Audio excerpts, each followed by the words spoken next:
West here, reporting from Houston, Texas for Climate Desk. Now, one of the biggest uncertainties in climate science right now is the role of clouds. What better way to work that part out than flying right through them? That's what NASA scientists aboard this airplane think. Welcome to NASA's biggest airborne laboratory. You're coming with us today on an 8-hour NASA flight mission.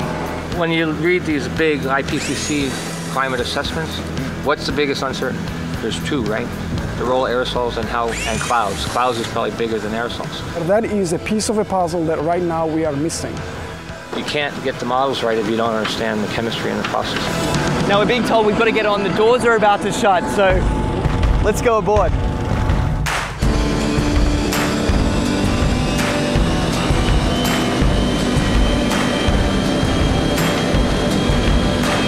Every time you turn on the weather, every time you hear a climate change prediction, that information has to come from somewhere. And it starts by getting sucked out of the air from planes like this.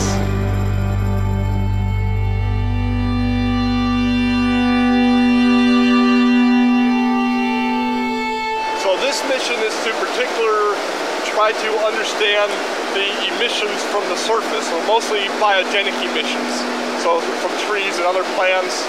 Right now we're flying to our very first part of this experiment on the DC-8. Over Arkansas, there's a particularly pungent bouquet of emissions that scientists are interested in measuring. Well, these emissions lead to both aerosols and to molecules that both destroy and create ozone. So these are very important things to understand for climate studies. How it will manifest itself, it will be in more accurate and more reliable predictions. So what we're doing is taking a series of flyovers, each at a different level of the atmosphere, scooping up those emissions, testing them, and hopefully scientists are going to see exactly what's in this column of air all the way up.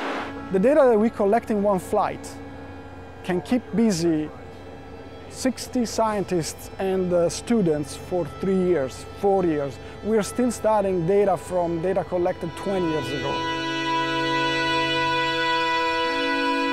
In fact, this particular mission today is its most heavily equipped in its nearly 30 years of service. Each one of these consoles here is a specially equipped scientific instrument designed to collect all sorts of different data in real time. And this instrument here tracks the sun. We're looking at mist chambers. They're used to strip soluble gases. This black line is the CO2. It's about 390 ppm right now. We're putting these filters in the bags that we've got the aerosols that we trapped out of a certain amount of air. And so we're sampling up here about 150 liters a minute. That ultimately flows back into the operational models. It flows back into what goes on TV every day. Anyway, I got to get this sample going. You do it. It's a busy man at work. We can't let him rest. Well, get this. We've just spent 2 hours crisscrossing this one cloud formation. In, back out again, back in again. Then they grow, and we track them as long as we can, and then we let it go. Even one cloud can hold a host of answers to the mysteries of climate change. The patterns of, where the clouds are, what type of clouds we see, what kind of weather systems they're associated with it, that'll all be shifting in a shifting climate, in a world with climate change. Then the big spark is this, is when we actually get the meat on the grill. And then it will be some time to process it.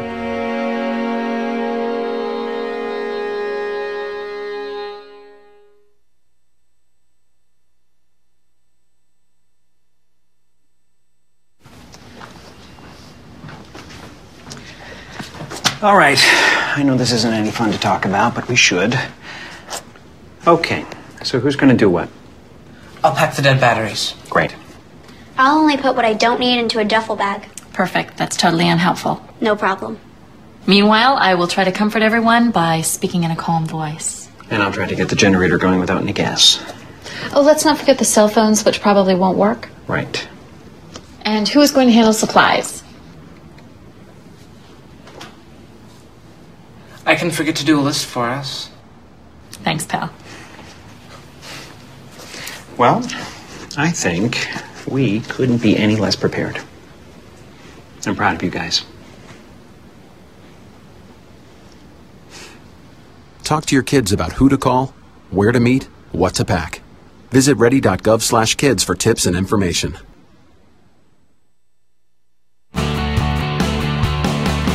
Broadcasting around the nation, on your radio, on your TV, and online. This is The Bill Press Show. John Boehner doubles down on his threat to sue President Obama. Hey, good morning, everybody, and a happy Monday. It is Monday, July 7, 4th of July weekend behind us. Hope it was a good one for you. Got a chance to watch, I hope, a lot of fireworks and a lot of World Cup, which sort of are one and the same. There's certainly a lot of fireworks in the World Cup. And I hope Hurricane Arthur, did not disrupt too many of your plans. But here we go into a new week with Congress coming back in town, the president with a full schedule of events, and maybe we'll get something done this week. Good to see you here in the middle of summer on the Bill Press Show, here coming to you on your local progressive talk radio station. How lucky if you've got one. If you don't, you can pick us up on the TuneIn app, of course. It's free. Download it. Tune in, the Progressive Voices channel. There we are. And for those of you visually inclined, of course, happy to be with you on Free Speech TV, on DirecTV and the Dish Network, on your satellite dish, and also worldwide on our video stream. More and more of you around the globe tuning in every day on Talker TV, youtube.com/TalkerTV, TAWKR-TV. And I think this morning we have to say a big hello to Argentina. Argentina! Yes, indeed. Yeah, in the Final Four here in the World Cup. Yeah, and they played, they did a great job over the weekend. Our team has reassembled here this morning for the most part. Peter Ogburn and Lisa Murphy. Good morning, good morning. Hey, good morning. Good weekend, everything good? Wonderful weekend. Yeah. Beautiful weather. 4th of July. Little barbecue. Some illegal fireworks. Fireworks is the way to do it, indeed. Javon Paris is here filling in for Alicia Cruz. He's there to take your calls. Remember, at 866-55-PRESS. That's how you reach us by phone, our toll-free number. You can also send us your comments on Twitter at BP Show and on Facebook at facebook.com/Bill Press Show. And as I mentioned, Free Speech TV and Talker TV carrying the video, thanks to Monty Kensler filling in again for, who was that guy that used to work here once in a while? I don't even remember his name anymore. It's been so long. God, Who's that fella? I'm sure it'll come to me. Someday Cyprian may come back, huh? I don't know, but it's good to have Monty here as well. Yes, and I got to tell you, it was a great weekend. I was up in Rhode Island over the weekend. Fireworks galore. Yeah, from, everywhere you looked. Block Island, fireworks. Long Island, fireworks. Watch Hill, Musquamacut, fireworks. So it was just like sit on that front porch and just watch them all around. Fireworks and surround. Fireworks and surround. Yeah, it was That's cool. really cool. By the way, postponed until Saturday night because it rained all day Friday. Mm-hmm. And they weren't sure it was going to rain Friday evening, so they rescheduled the fireworks, which worked out Saturday night. Why not? Which is why, if you're going to have a 3-day weekend, having a 3-day weekend Friday, Saturday, Sunday is so much better than Saturday, Sunday, Monday. Oh, yeah. Yes. Yeah. Right? Because you just blow off plans for a day. Who cares? Right. It's Saturday. Right. And Boston moved it to Thursday. That's right. We moved ours to Saturday. I like that. Yeah, good. good. And then watched a lot of World Cup. Yeah. Watched all 3 of those big games. Good. You know? And that shootout with Costa Rica and the Netherlands. Yeah. Whoa. How about that goalie from the Netherlands? Oh. He hammered it, man. He had a big mouth on him, but he lived up to it. Yeah, he did. Yeah. No, it was great. It was exciting. It was. And I got to tell you, our whole household was into it. And it was nice because the USA wasn't playing, but still people were into soccer. Yeah. Yeah. Good. So now we've got, right? Tell me again, the 4. All right, so we have Argentina. The next game's coming up. It's going to be tomorrow at 4:00. It's Brazil versus Germany. And then on Wednesday, it's the Netherlands versus Argentina. Oh, man.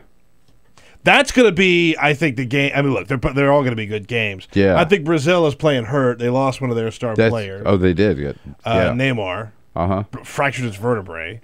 Yeah, well, he didn't fracture it. He got it was fractured. It was fractured for him. Exactly right. So it's Brazil, Germany tomorrow, and then Netherlands, Argentina on Wednesday. Yeah, I'm kind of feeling Argentina. I got this feeling it's Argentina's year. They have the best soccer player in the world right now, Lionel Messi. Yeah. It's theirs to lose, I think, at this point. Right. Yeah. Team. Pretty exciting. Pretty exciting indeed. Almost as exciting as Joan Rivers. I can't believe she's still alive, to tell the truth. I can't believe she's still around. I can't believe she's still as mouthy as she is. But she has a new book out right now. She was out selling her book. She's on CNN, right, with Frederica Whitfield, who gives her a hard time about, hey, you're supposed, you say you're an animal lover and everything, and then you wear furs and all this kind of stuff. And finally, Joan Rivers has had it. She's not going to take it anymore, and she levels her and walks out. This whole interview is becoming a defensive interview. No! Are you wearing leather shoes? Yeah, shut up. I'm talking. You know what I mean? I don't want to hear. You're wearing fur. You're wearing leather shoes. I'm not an activist, You're eating chicken. Yeah. You're eating meat. I don't want to hear this nonsense. Come to me with a paper belt, and I'll talk to you. But you did hear it in some of those press conferences. There were people who were upset, and you're just saying, no. I'm going. I really am going because all you have done is negative. No. All you have done is negative. I haven't heard that. I make people laugh for 50 years. I am put on earth to make people laugh. My book is funny. I wear fur that was killed 15 years ago. I work for animal rights. Stop it with, and you do this, and you're mean, and you're that. You are not the one to interview a person who does humor. Sorry. Boom, and she's out of there. Bye. Yeah. I love it. I was put on this earth to make people laugh. Yeah. Come at me with a paper belt, and I'll talk to you. All right. Well, I was put on this earth to piss people off. All right. Lord knows. Yes, we got a lot coming up. We'll just check in with the hotline as we do every Monday. Clinton Yates from the Washington Post will be here as a friend of Bill and Justin Sink here from The Hill. And we'll get to the big news of the day. John Boehner doubling down on his threat to sue the president. But first, this is the Full Court Press. Just a couple of other stories making news. Speaking of the World Cup, here in America, our team is back home after losing in overtime to Belgium. One person who felt the need to speak up about this for whatever reason was Landon Donovan, who was not put on the team. Well, he was asked about the loss over the weekend. He says, I thought the guys did everything they could. They did everything that was asked of them, but I don't think we were set up to succeed, and that was tough to watch. So a little dig at the coach of the United States men's soccer team, probably for not putting him on the team. Yeah, that's uncalled for. I agree. Poor. I agree. It's a little sour grapes. I thought our team played better than expected. We were not expected to go that far, and we did. So yeah. The TSA has some new guidelines that might have an impact on you. The TSA put out a news release, and it says, quote, powerless devices will not be on board the aircraft. What does that mean exactly? Well, when you go through security, you always have to put your phone and your laptop or your iPad in a bin to go through the x-ray. What they're saying now is if you have it powered down or turned off, you have to be able to turn it on to show them. But these are for international flights. These are for international people coming flights into the United States. Yes, indeed. Right. But if you like, I always turn my phone and everything off before I go through it. Now you're going to have it turned on for international flights. That's right. And here we go. Yeah, here's the other story. The BBC. Get lost here. Sorry. Right. The BBC has some new guidelines on how they're reporting on climate change. The Trust, the BBC Trust, which is the journalists, the network journalists sort of group of reporters that monitor what's good and what's bad on the network, has said they're not going to give equal airtime to climate deniers. Oh, whoa. So when they good. talk about climate change, they have often felt that you have to give equal time to two different points of view. They said that the jury is out on that, or the jury is in on that. No more climate change deniers. They're just going to report it as a fact. There's no more debate about it on the BBC. Yeah, good. I wish they would adopt that rule in the United States Congress as well. Exactly. Yeah, how about it? Thank you, Peter. Yeah, last week when we, let's talk about this morning. When we first reported that John Boehner had said he was going to ask House Republicans that when they come back in July, which is this week, whether or not they might want to file a lawsuit against President Obama, we kind of thought it was maybe like not serious. Maybe Boehner just sort of said that in passing, kind of a flip remark. But no. We found out over the weekend he wrote an op-ed on the CNN's website, where he actually doubled down and said, no, this is the headline on the op-ed piece, why we must now sue the president. And Boehner makes two arguments for why he feels we must, he said, sue the president.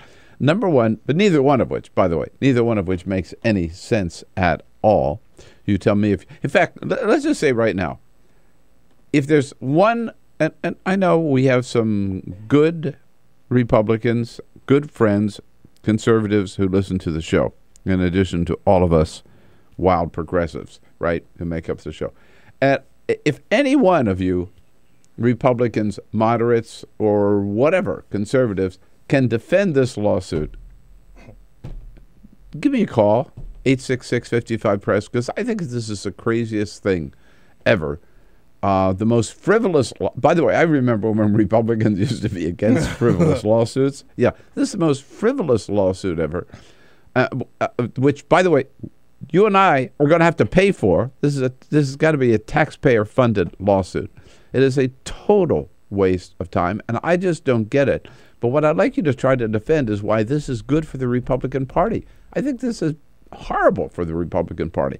But again, let's look at the facts. Boehner says, number one, we have to sue the president because he has not faithfully carried out the laws of the land. Here is what John Boehner says on CNN, quote, "In my view, the president has not faithfully executed the laws when it comes to a range of issues, including his health care law, energy regulations, foreign policy, and education." Now, notice, first of all, it's in my view. Well, that doesn't make it right. I mean, I could say, in my view, let me see. I don't know. In my view, the Atlantic Ocean is really the one off of California, right? That's not the Pacific Ocean. Yeah, well, in my view, I'm just dead ass wrong, right? I think Boehner is here too. But also notice, he doesn't name one specific thing that Obama has done wrong. He just says, in his view, in a whole range of issues, including health care. Well, health care is the law of the land. How the president not carry out the law of the land? Energy regulations. Maybe John Boehner doesn't know that the stuff that EPA, that's the only energy regulations, EPA's rules on new power plants and existing power plants have been upheld by the United States Supreme Court. Maybe John Boehner doesn't know on foreign policy that the president is the commander-in-chief and he can end the war in Iraq and end the war in Afghanistan and not go to war in Syria, and that's what the American people want. That's hardly exceeding his executive authority or failing to carry out the law of the land. And second, John Boehner says the president has overstepped his authority by signing too many executive orders, when in fact we know the numbers. President Obama has signed 182 executive orders, none of which were really, by the way, like fireworks, if you will. George Bush signed 291 executive orders, including an executive order to torture and to break the law and to invade Iraq. By the way, Franklin Delano Roosevelt, 3,522 executive orders. You want to talk about exceeding your executive authority. And again, The only reason that President Obama has signed one executive order is because this Congress refuses to act, right? As the president said the other day, I'm only trying to do something because you do nothing. Middle-class families can't wait for Republicans in Congress to do stuff. So sue me. Yeah. As long as they're doing nothing, I'm not going to apologize for trying to do something. Exactly. That really sums it up. They do nothing. I'm trying to do something. Boehner is suing them for this. Again, please explain this to me. Try to defend it. Please, please. I can't see how this is good for the Republic, how it's good for the Congress, how it's good for the Republican Party. 866-55-PRESS. And you know what it really is, I think? This is John Boehner's way of trying to cover up the fact that they're doing nothing. The most do-nothing Congress ever. The numbers just prove that. The most do-nothing Congress ever in history. And because they're doing nothing, they don't want people to think about that. They want to sue the president for trying to do something. What's Boehner up to? Where do you think it goes? Try to defend it. 866-55-PRESS. Let's talk about it this Monday morning. This is the Bill Press Show.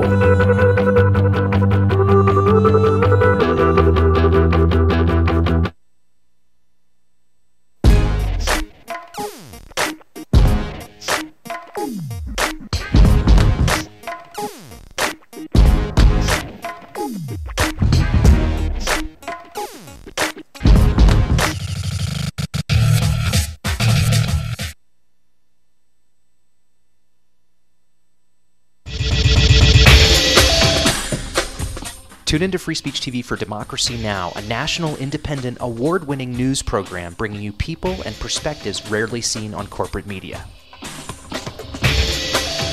Grunt work. Love it, hate it, useful, not useful. Necessary. Our social entrepreneurs are people who have been on the front lines of social change. I've learned so much from talking with them. This is Cafe Impact, and I'm Jonathan Lewis. I will say that I think is a challenge for anyone, especially the new workforce as they come in, is the ability to accept grunt work with grace. The most boring, awful details are the most important elements of doing this work. From the way you save names in your Rolodex to the way you bank and you deposit checks. The truth is, this work isn't glamorous, it's rewarding. You don't go into this for the glamour, you go into it for the impact. And so it takes that determination to do the scut work to actually get anywhere. It can be really challenging in a first job for someone who's coming out of finishing school to have the enthusiasm that they do to make the type of social impact that they've dreamed of. And now they're here in this first job and all of a sudden they're shouldered with all this grunt work. And they don't understand and they don't get it and they're resentful. Talk more about the power of answering phones. Sure, I did that myself, took out the trash, cleaned offices when I had to, and it's all good. There's power in being a good team player and in being somebody who sometimes has to support other people's leadership before you get to have your own moment in the sun. Is it hard to wait? It is absolutely hard to wait, especially if you're an alpha female like I am. I think grunt work can help a new employee build trust internally and teach them the nuances of how an organization is run so that they can have a real good sense of what HR is doing, what finance is doing, what all the other departments are, and that actually makes them a better employee in the long run. So in my role on a daily basis, I literally can be looking at a new venture in software. We could be looking at a microfinance deal. I could be making coffee, taking out the trash, and riding a tractor on any given day. Have you found people who thought it was demeaning that they were given this job, work in the front office and make the coffee when they graduated with all A's from this great university? Yeah, people like that just don't last very long in our world. If your approach to life is that, you're so smart and you're such a fabulous entrepreneur that you can't understand why people aren't giving you opportunities, it's really hard to advance.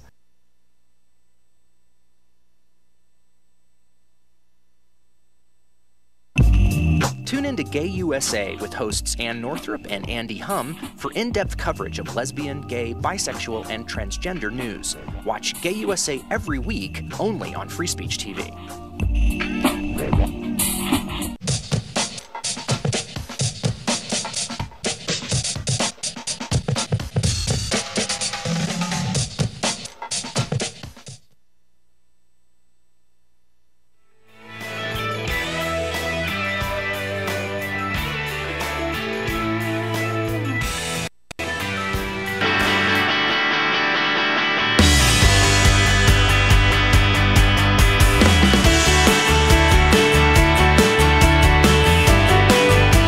On your radio, on TV, and online.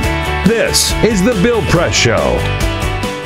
26 minutes now after the hour on a Monday morning, July 7. Welcome back from a big 4th of July weekend.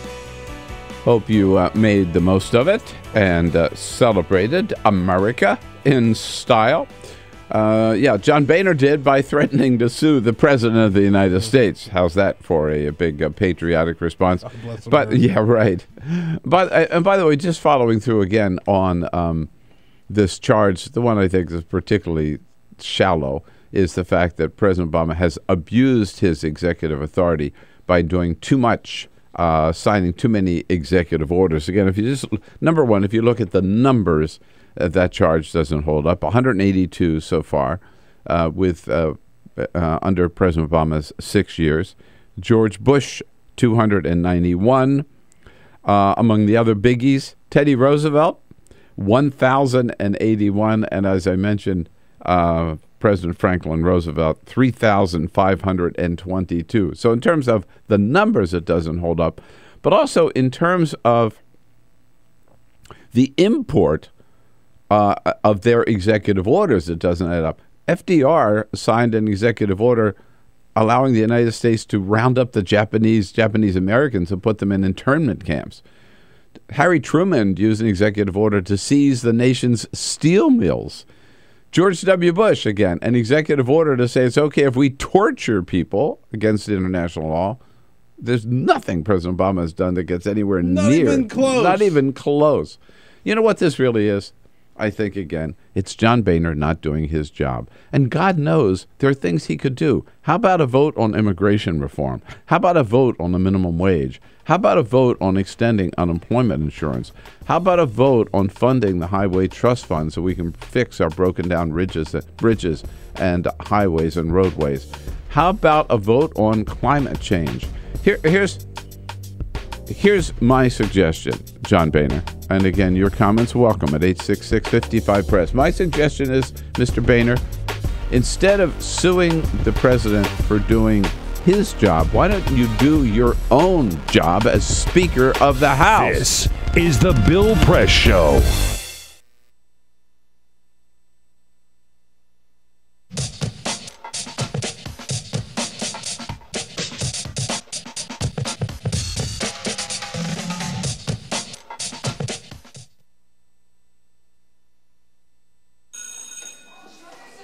Don't look at me. Your hair's a bit frizzy today. Aww, you should pick that up. Oh, you're such a dork. Loser. Here, let me help you with that. Oops. Every day, kids witness bullying. Oh, look.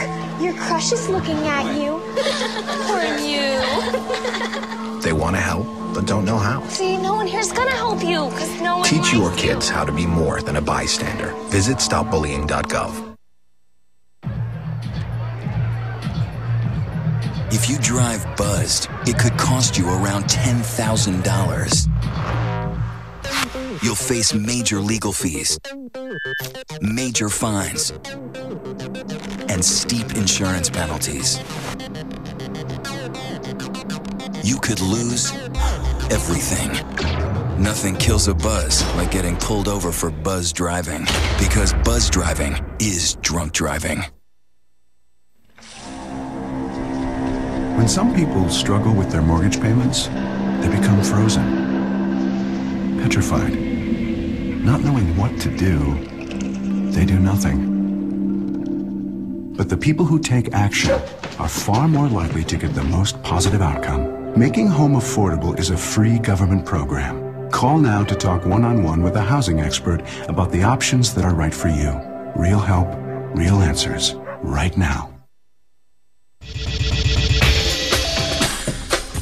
Tune into Free Speech TV for Democracy Now!, a national, independent, award-winning news program bringing you people and perspectives rarely seen on corporate media.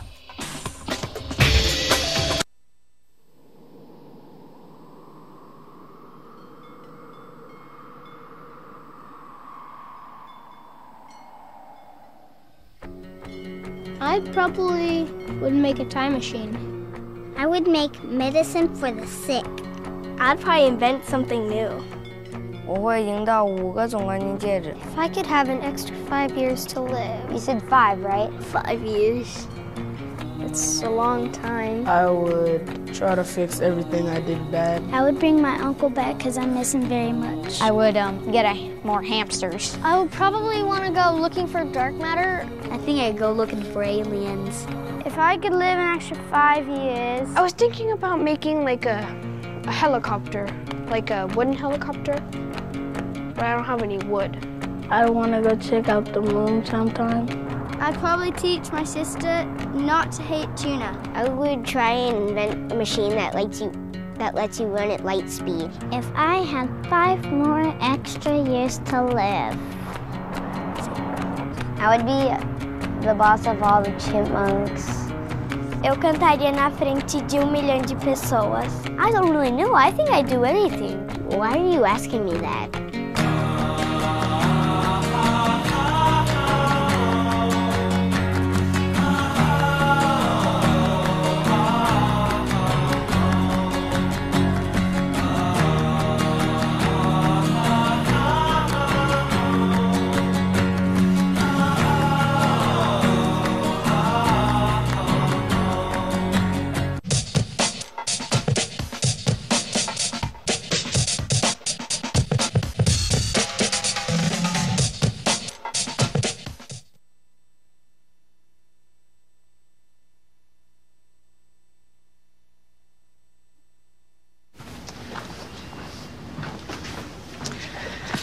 All right. I know this isn't any fun to talk about, but we should. Okay. So who's going to do what? I'll pack the dead batteries. Great. I'll only put what I don't need into a duffel bag. Perfect. That's totally unhelpful. No problem. Meanwhile, I will try to comfort everyone by speaking in a calm voice. And I'll try to get the generator going without any gas. Oh, let's not forget the cell phones, which probably won't work. Right. And who is going to handle supplies? I can forget to do a list for us. Thanks, pal.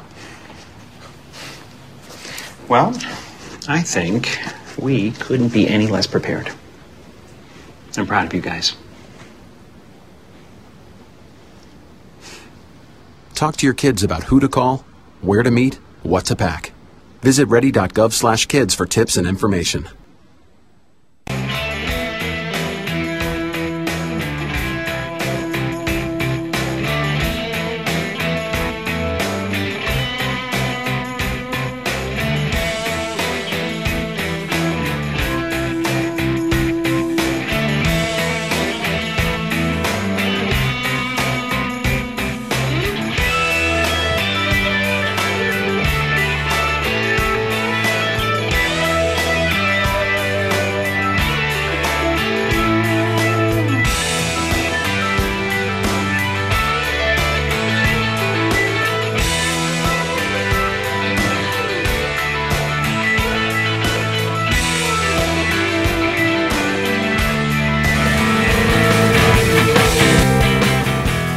John Boehner going to the pages of CNN's website to defend his silly lawsuit against President Obama. It's going to happen, and we're going to pay for it. You know the House Republicans are going to vote to do it. And, again, it's just an excuse for doing nothing. Pardon me. And what I find lacking, both this morning and in the news, is any leading Republican who will stand up to say, and willing to just say to John Boehner, Boehner, get a life. This is stupid. Just don't waste our time with this, John Boehner. You're making us all look small-minded and petty and foolish and wasting our time. I mean, that's the way the Republican Party comes across. Everybody knows this lawsuit's going nowhere. I thought that this was purely just a stunt on John Boehner's part. But the fact that he's now doubled down and defending it shows that...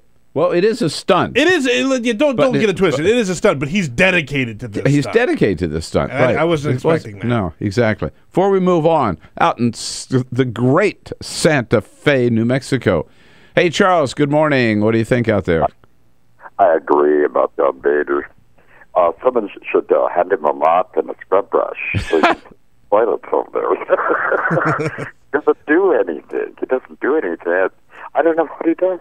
No, I love the mop and the scrub brush, right? He talks about scrubbing the floors at his father's bar. That's right. He has experience. Yeah, he's got practice. But he should use the money that he makes. Maybe you ought to go back to that. You're right, Charles. Hey, thanks for getting up early for us out in Santa Fe. I haven't been to Santa Fe in a while, man. I got to get back there. I love that. I love that town. It's a great place. Hey, well, I wanted to bring you up to date also on a couple of other news stories this morning. Washington State is about 6 months behind here, but they approved the legalization of marijuana the same time Colorado did. They've just taken a lot longer to get all their rules and regulations in place. But this week, is it today? No, tomorrow. Tomorrow is when the legal sales of marijuana begin in Washington State. And here is one of the dealers who explains why they have a rule that you can only buy 1 ounce at a time. The customer will be able to choose 3 different products, and everybody wants to experiment with different product. Mm-hmm. And 2, that way more people will have a chance to have product. So I guess you can get 1 ounce of any one product at a time, up to 3. Mm-hmm. Yeah. That'll keep you for the weekend. That's right? a hell of a weekend. Yeah, there you go. But, by the way, I must, we had a big kind of family reunion up in Rhode Island over the weekend. And how many different kinds of pot did you have? No, but there were cousins there from Fort Collins, Colorado. Oh, okay. And I asked if they brought any of the local product. And they said, no, you can't do that. They can't take it out of the state and smoke it legally anywhere. I thought if you were from Colorado, you could smoke it. You get a blank check? Yeah, right. No matter where you go? No matter where you go. No, they said. But they did say that they haven't noticed a lot of difference in, like, just walking around. They don't smell a lot of pot just kind of walking around. And that it hasn't really had a big impact on their lives. Hopefully it will in the form of tax dollars. Oh yeah, they recognize that. Yeah. People are happy about that, right? So that is a good day for Washington State tomorrow. Not a great weekend. In fact, a horrific weekend in Chicago. 60 people shot over the weekend in Chicago. 9 people, the last count I saw, actually died of gunfire in Chicago. The killing fields of Chicago. One priest out there, Father Michael Flager, said, that we've all got to do something about this gun violence, starting with President Obama on down. With these kind of numbers in Chicago, from the White House on down to the city, there should be a response of saying, what do we do? How do we stop this? Yeah.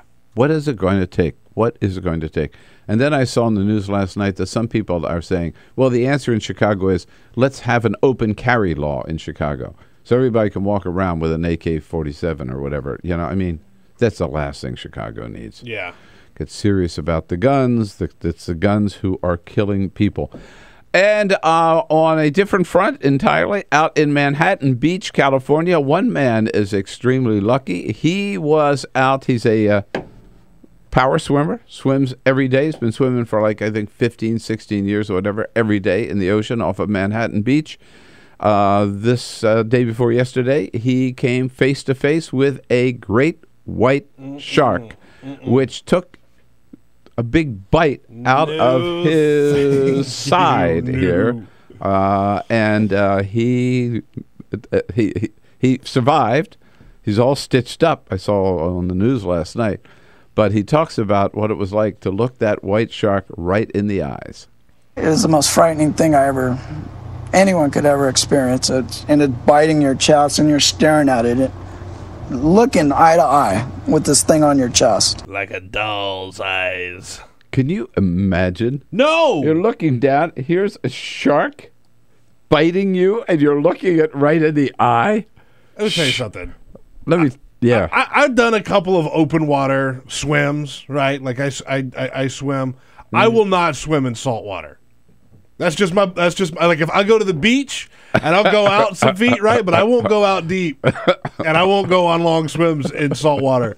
I got a thing with sharks. Well, maybe just off Manhattan Beach, you should not be doing that. Yeah.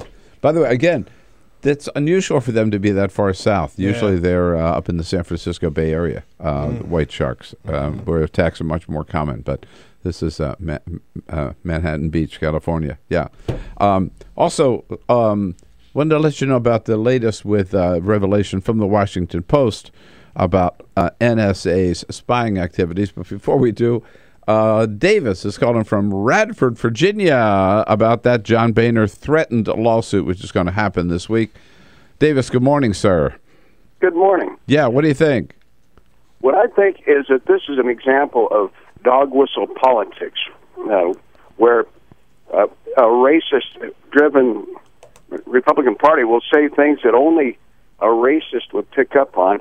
And what they're really saying here is since Republicans aren't calling in to give a real reason why this lawsuit makes any sense, what they're really saying is our black president doesn't know his place. He's undeserving.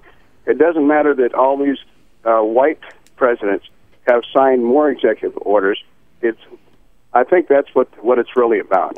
Well, there's a tinge of that, of course. I wouldn't attribute it solely to that, but there's no doubt. I think you can raise, which you do, the legitimate question about whether this would have happened if Obama were not an African American. There's just no doubt about it. And a good deal. We've said this from the beginning of all that Tea Party hatred of President Obama. Which, by the way, this is what John Boehner he's doing this for. Mm-hmm. He saw what happened to Eric Cantor. Mm-hmm. And he knows the Tea Party is still strong. He sees what's happening in Mississippi, so he's got to do something to satisfy the crazies. But that's all the Republican Party does anymore, is they try to satisfy this extreme wacko Tea Party base.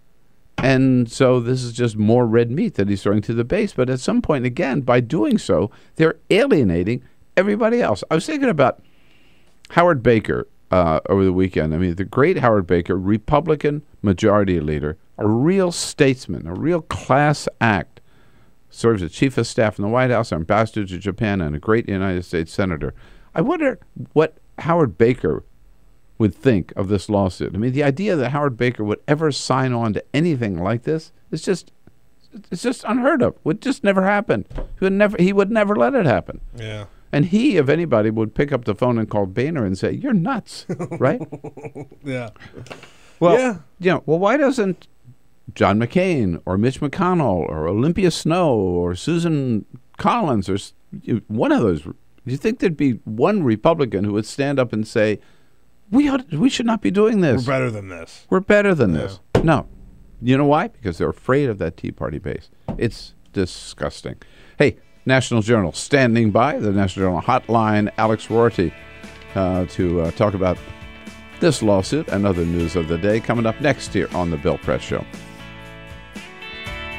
This is The Bill Press Show.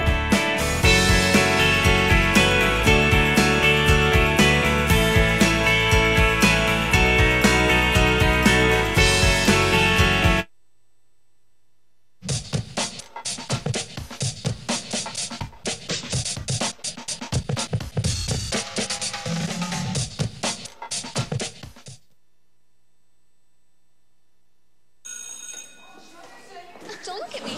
Your hair's a bit frizzy today. Oh, you should pick that up. Oh, you're such a dork. Loser. Here, let me help you with that. Oops. Every day, kids witness bullying. Oh, look.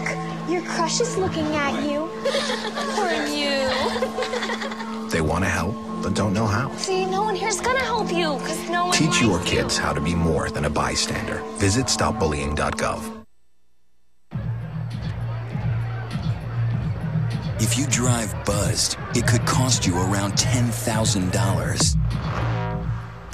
You'll face major legal fees, major fines, and steep insurance penalties.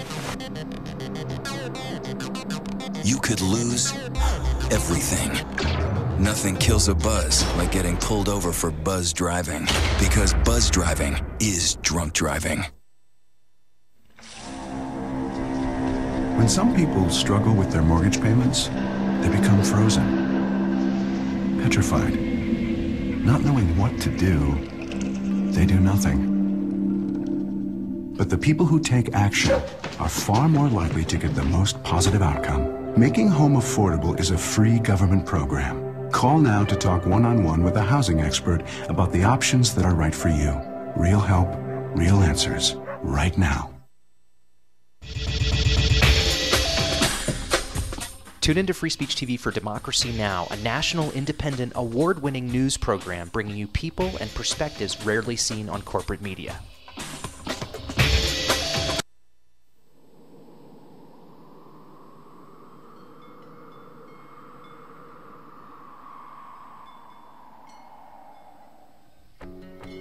I probably would make a time machine.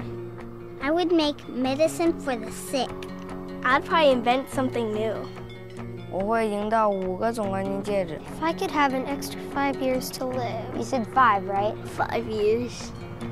It's a long time. I would try to fix everything I did bad. I would bring my uncle back because I miss him very much. I would get more hamsters. I would probably want to go looking for dark matter. I think I'd go looking for aliens.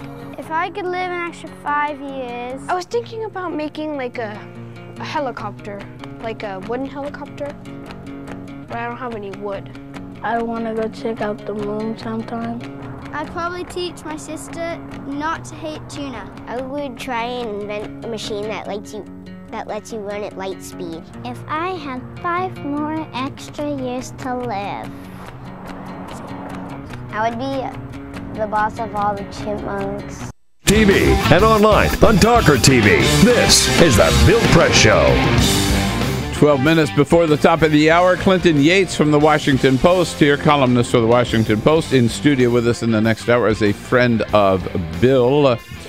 I mentioned before, long before I came to Washington, I used to get the Hotline every day in California because I've discovered it was one of the best ways of keeping up with what's happening here in our nation's capital and politically around the country. It still is, and you can find it at a part of the National Journal, nationaljournal.com. Alex Roarty, chief political correspondent for the National Journal, joining us on our newsline this morning. Hey, Alex, how you doing? I'm all right, Bill. How are you? All right. Good to have you with us. We've been talking a little bit about this John Boehner lawsuit. Anybody who thought he wasn't serious learned over the weekend he doubled down on the CNN website. They're going to do this, aren't they? It sure looks like it. And, you know, I think maybe the best way to read this, at least from where I sit, you know, you actually have rumblings among some conservatives, you know, who talk about impeachment. I mean, really, they've been talking about impeachment for almost 6 years.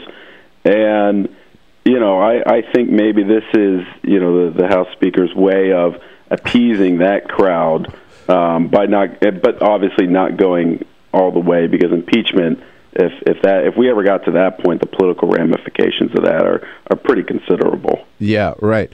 But I wonder about the political ramifications of this as well. I mean, I think you're right. You read it correctly. This is Boehner's sort of cheap substitute for immigration, maybe, right?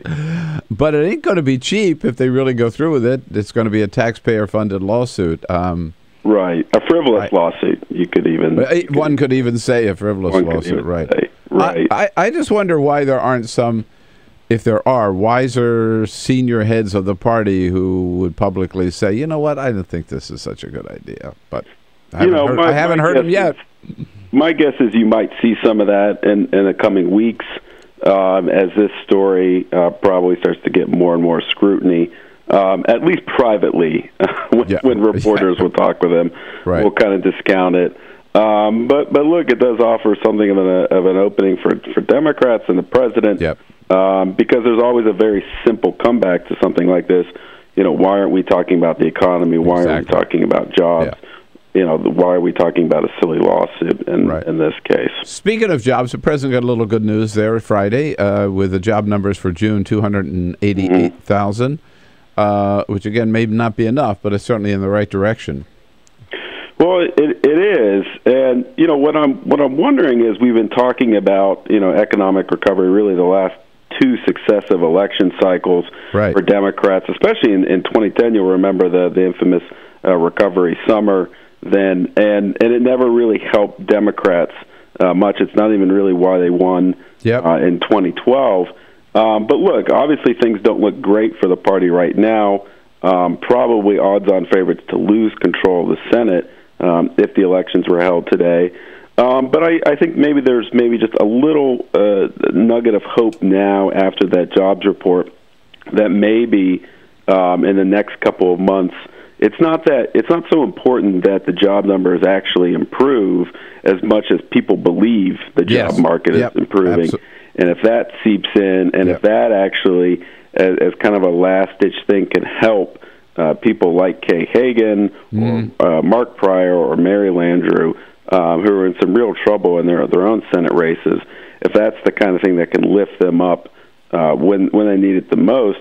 And look, obviously we've been talking about this for so long, it's hard to count on it, but if you're a Democrat, but it is something to look for. Yeah. And it's certainly better than the alternative, right, which would be the number shrinking. So at least they can count on that. And finally, I wanted to ask you, the president goes to Texas, I think it's tomorrow, or it's a couple of days in Texas, Dallas and Austin. He is not going to the border. Alex, is he making a mistake? Well, that's a tricky question. I mean, there's so much. The politics are pretty fraught for both sides on this issue. I mean, there's no doubt it's a pretty major one, and I think maybe highlights one of the weaknesses for Democrats potentially with voters, that they're seen as soft on border security, which legislatively is always paired with questions of granting illegal immigrants a path to citizenship. But politically is something that people look at a little separately from that, particularly on the border states. And in fact, you already see it cropping up in some statewide elections in Arizona and other places as a pretty major issue. Yeah, I don't know. I got to tell you, they didn't ask my advice, but I think they're right to stay away from that border, man. I think it's. I don't know how you could win with that one. That's a tricky issue. I think their political strategy is probably to step back from it and let Republicans fill the void. And it's a party that has struggled at times with its rhetoric toward immigrants and the immigration issue. That would be my bet for what they're thinking. All right, you got it. Hey, Alex, good to have you with us. Thanks so much for your time this morning and all your good work at the Hotline, and we'll talk to you again soon. Hey, appreciate it, Bill. Thanks, Alex. Right. nationaljournal.com with a hotline. This is the Bill Press Show.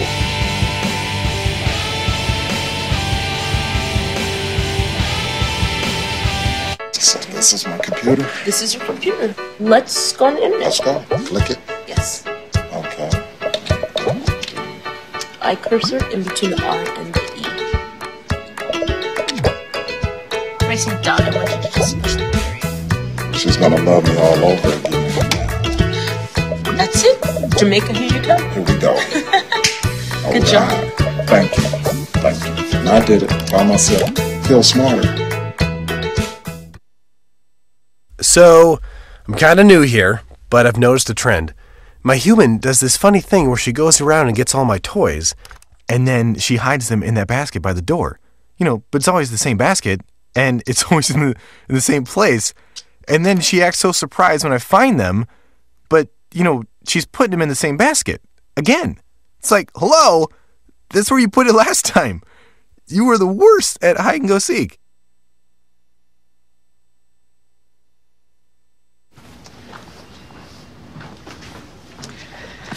All right. I know this isn't any fun to talk about, but we should. Okay. So who's going to do what? I'll pack the dead batteries. Great.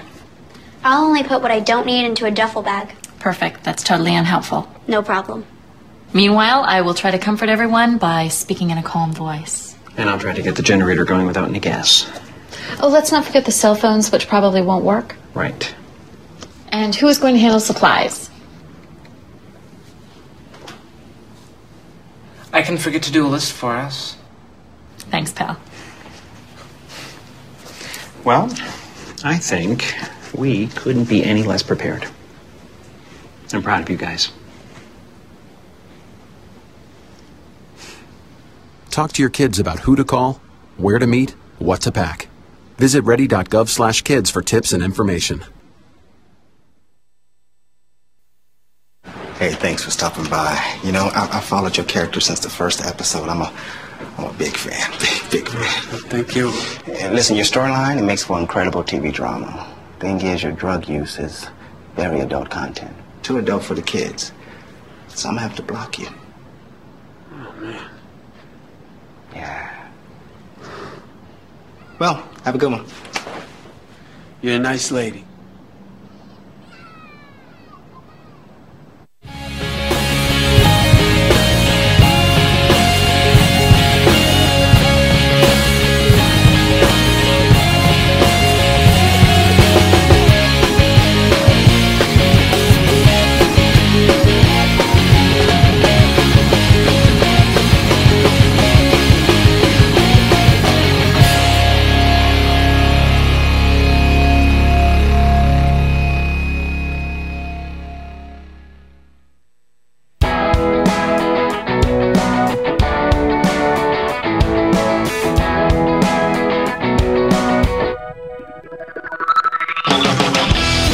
This is the Bill Press Show.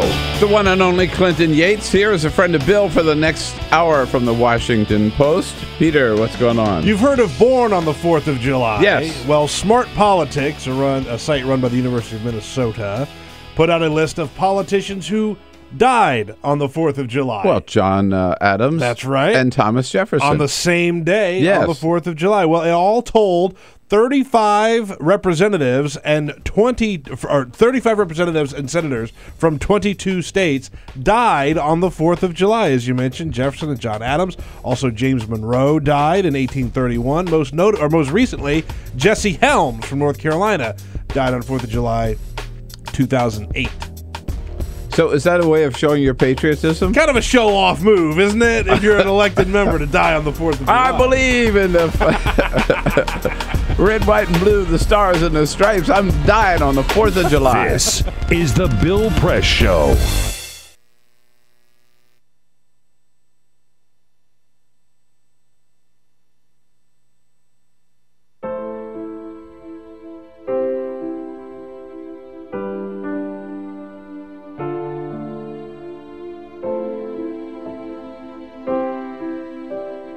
I have run these canyons for 6 million years.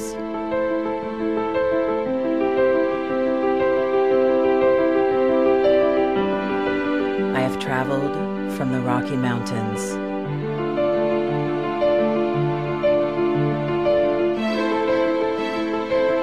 to the deserts, through scorching heat and freezing cold, from the land of the dinosaurs to fields of food.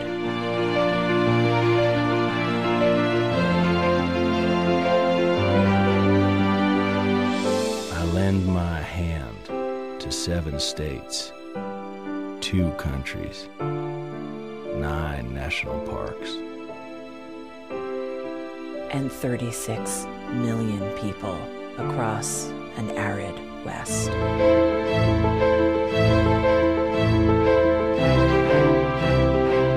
am not the strongest or the largest, but I am the hardest working.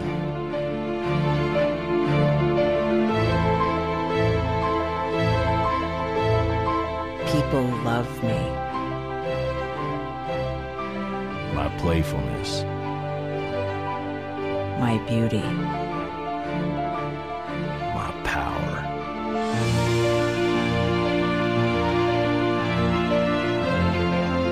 My life.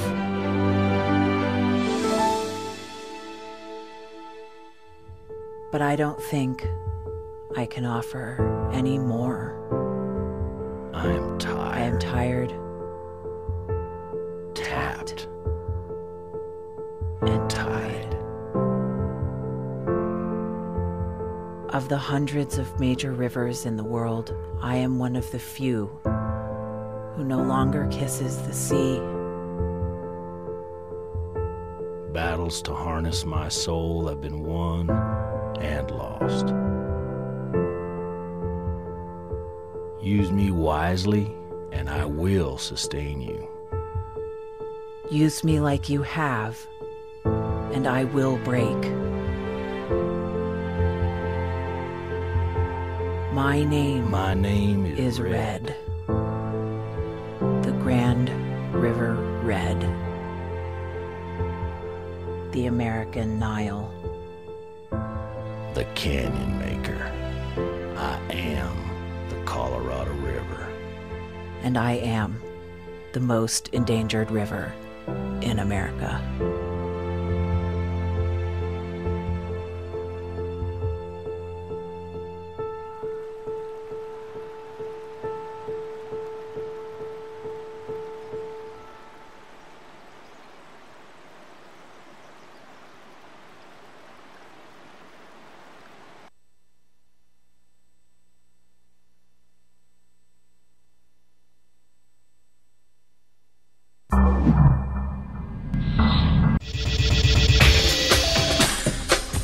Tune into Free Speech TV for Democracy Now!, a national, independent, award-winning news program bringing you people and perspectives rarely seen on corporate media. I'm the retired bishop with the Episcopal Church as the bishop for all chaplains in federal service. I read that there was a group of people that represented a sense of injustice that I had. We'd lost Zuccotti. I mean, there was a kind of a hope that maybe Trinity Church would be gracious and give refuge. We picked this day where we would gather and demonstrate that Trinity was closing its ears to what was happening.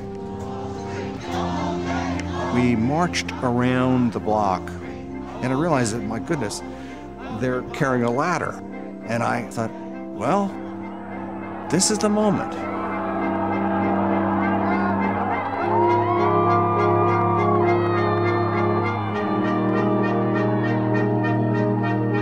You could feel a spiritual presence. You could feel a certain something.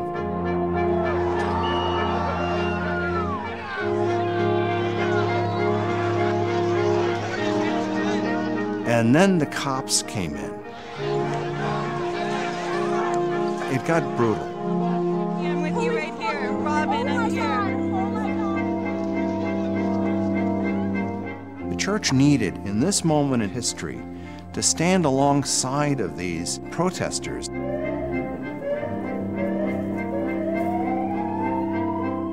truth of Christ is found in the pews, is found in the institutional church, but it is also found in the streets. It's found in the honesty and the integrity, the insistence of people that you find in Occupy Wall Street.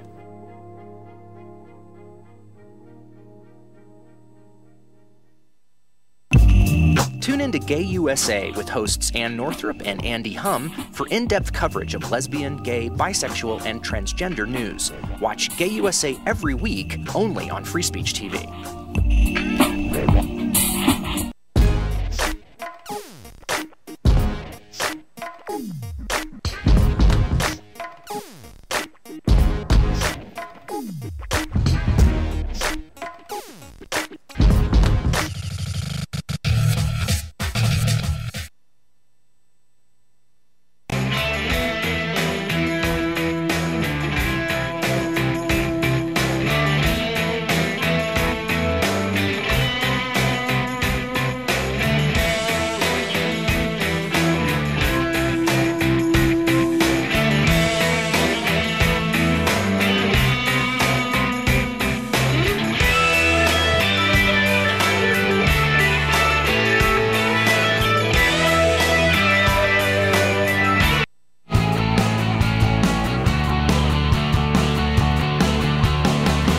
Broadcasting around the nation, on your radio, on your TV, and online.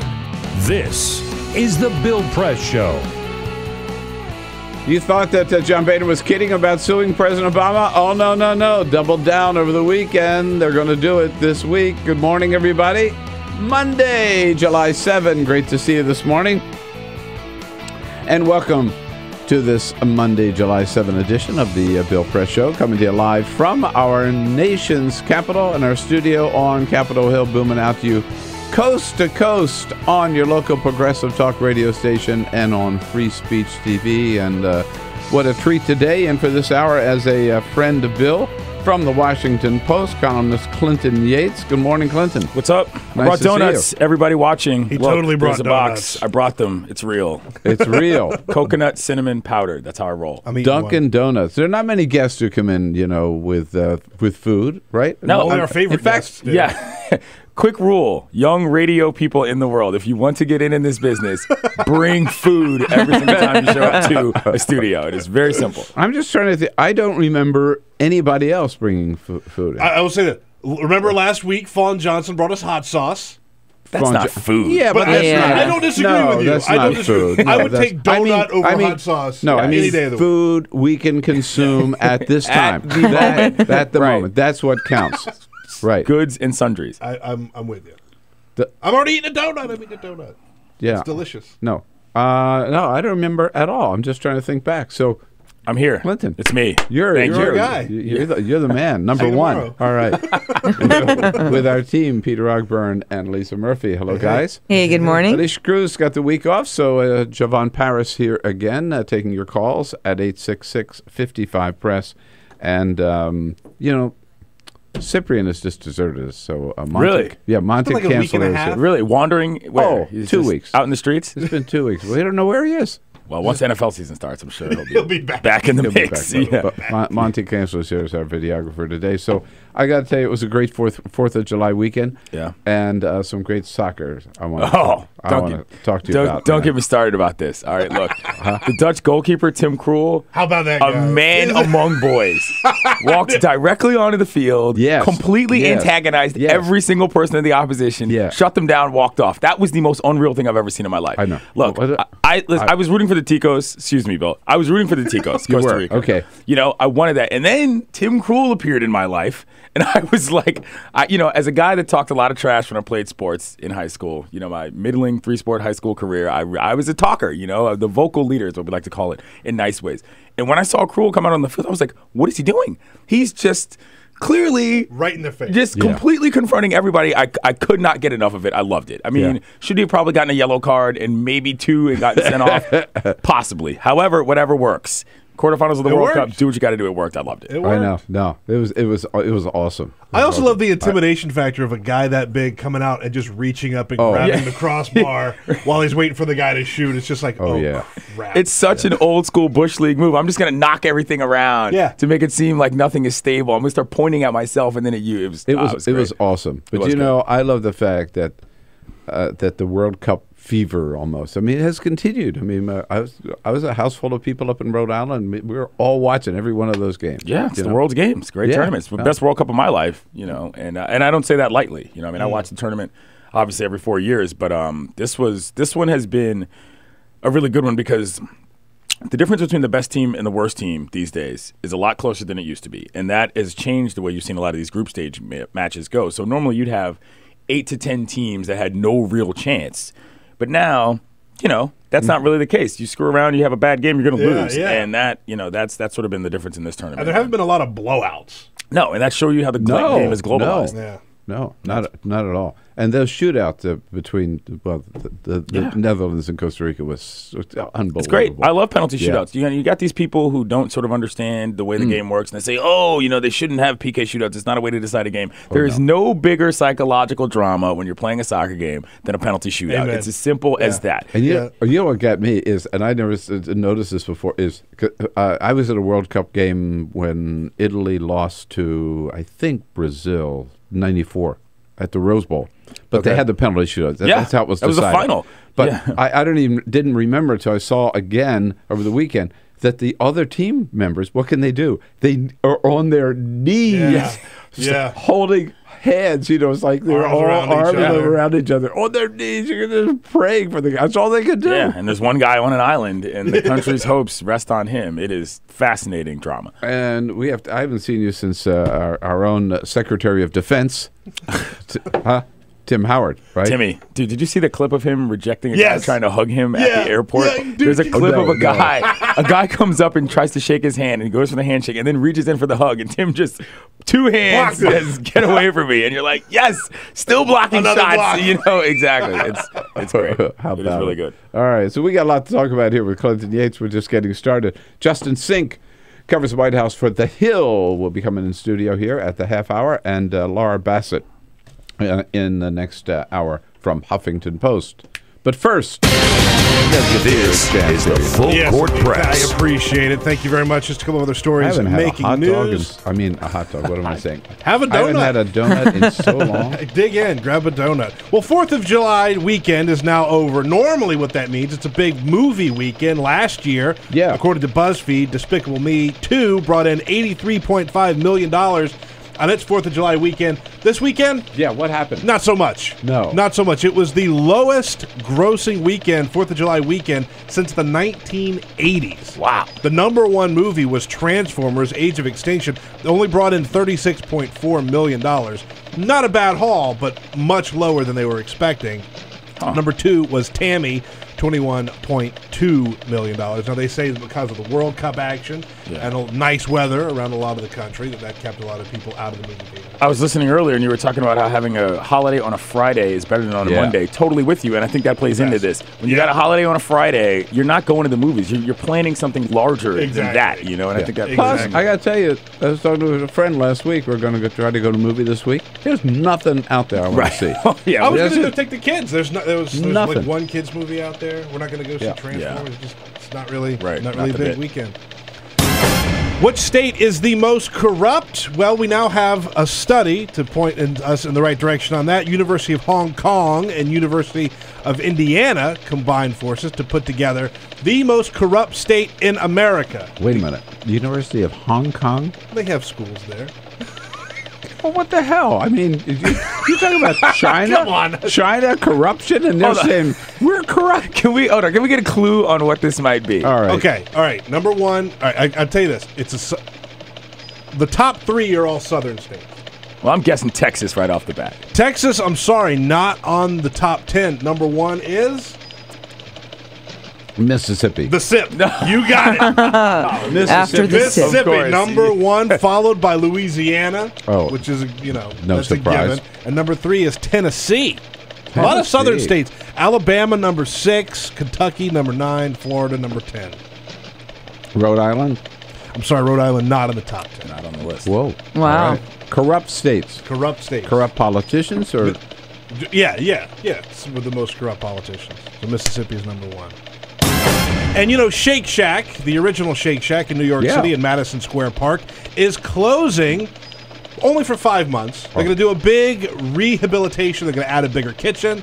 They're going to add more space in the basement so they can have more shake to their shack. More shakes to the shack. You got it. So 5 months starting today, so you can no longer get a Shake Shack at Madison Square Park. Shake Shack Remember, there are tons of Shake Shacks all around New York There's one in City. D.C. now. There's a couple in D.C. now. So, yeah, you're still covered. Yeah. All right. Thank you, Peter. All right, just one final note on the World Cup. So we've got the Final Four, right? With Netherlands, Germany, Argentina, and Brazil. Who comes out on top? Oh, yeah. I mean, it's sad for the Brazilians because the Neymar situation. Yeah. I mean, that terribly refereed game ends up getting the most necessary player in the tournament injured. That was awful. But, the Germans, as we like to call them, the machine, they always roll on. It's hard to see them in a situation in which they don't win. And the Argentines, though, they're so scrappy. But listen, Messi, everybody talks about Messi, but Di Maria is not playing. And there's a lot of people that believe that he is. I mean, the reason why that team has actually done so well is just as much because of him as it is because of Messi, even though Messi's been the one scoring the greater part of the goals.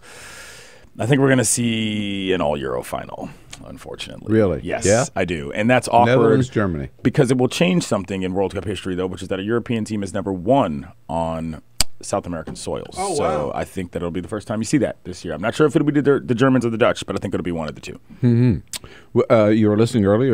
We've been talking a little bit about Speaker John Boehner. He says guy. the number one priority is to sue the president for trying to do his job. Since your take? Well, I know there was a caller that called in and he mentioned the sort of racial component to it. And I thought that was an interesting point because this is not one of those situations where it's super overt. It's just that Boehner cannot deal with the fact that apparently still, just like many other Republicans and many other people in America, frankly, that Obama is still the president. And it's like, hey, what have, old white guys controlled in this country for years? Number one, politics. Number two, the judicial system. Can't beat him in politics, taking him to the judicial system. And, I don't say that lightly. I mean, this is actually one of those things where you look at it and you say, honestly, when you look in the mirror, John Boehner, every morning, what is your problem with this man at the helm? Is it because he's a man of color? Do you even know if that is the reason? And it's just, it's embarrassing, not just in my opinion, to the office of the Speaker of the House. It's embarrassing, not just in my opinion, to what are the party of Republicans. It's embarrassing to the nation to think that this is the route he's going over something that is, it's not even about just being frivolous. It is mindless and it is wasteful. Yeah. That is the thing that really annoys me about it the most. It is wasteful in terms of money, in terms of time, in terms of interest. And after that, I'm not really sure that you can justify it. Especially when you do look, and you cannot discount this. This is absolute fact. This is the most do-nothing Congress in the history of the Congress. Yeah.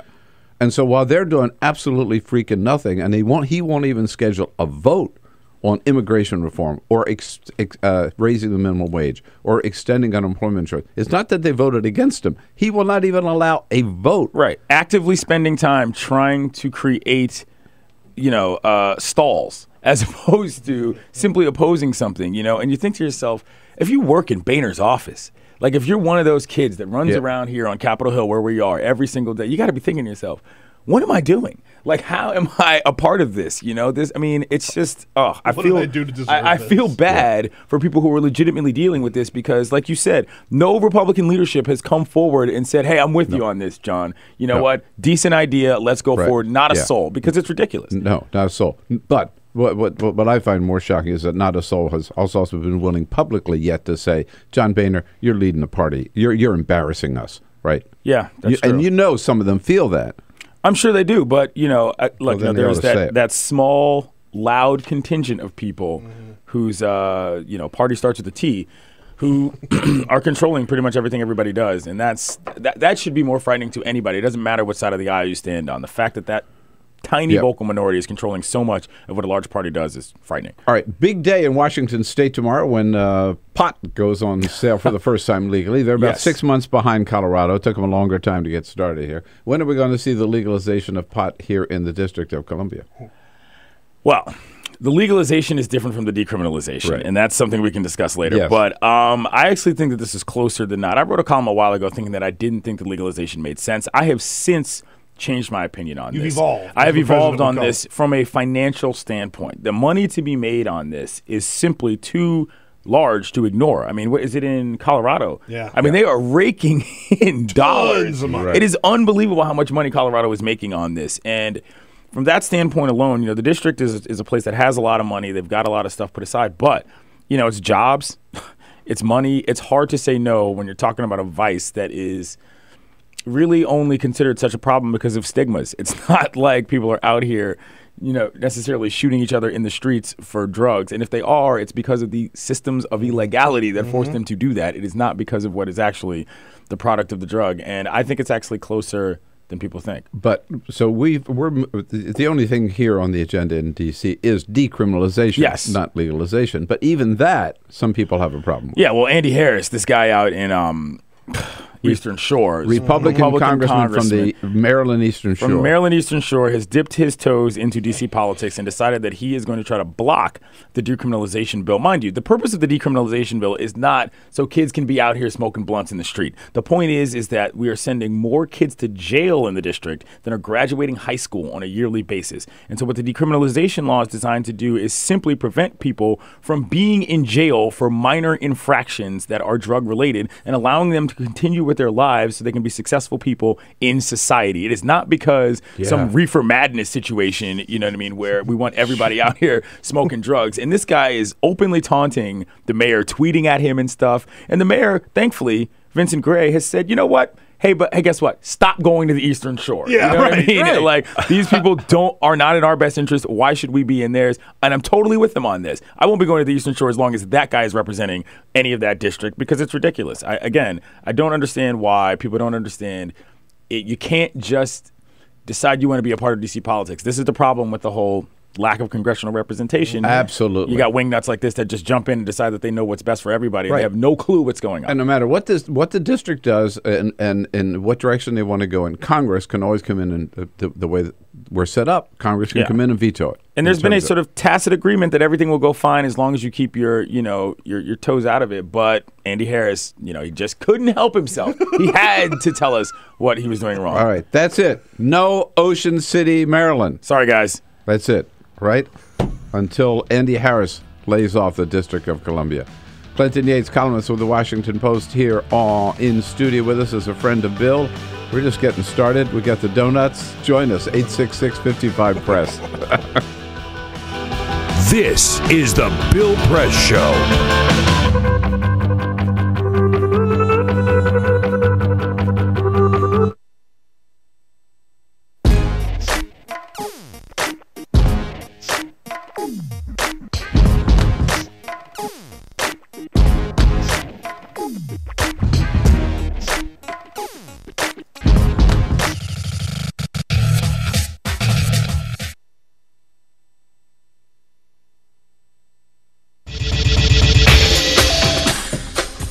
Tune into Free Speech TV for Democracy Now!, a national, independent, award-winning news program bringing you people and perspectives rarely seen on corporate media.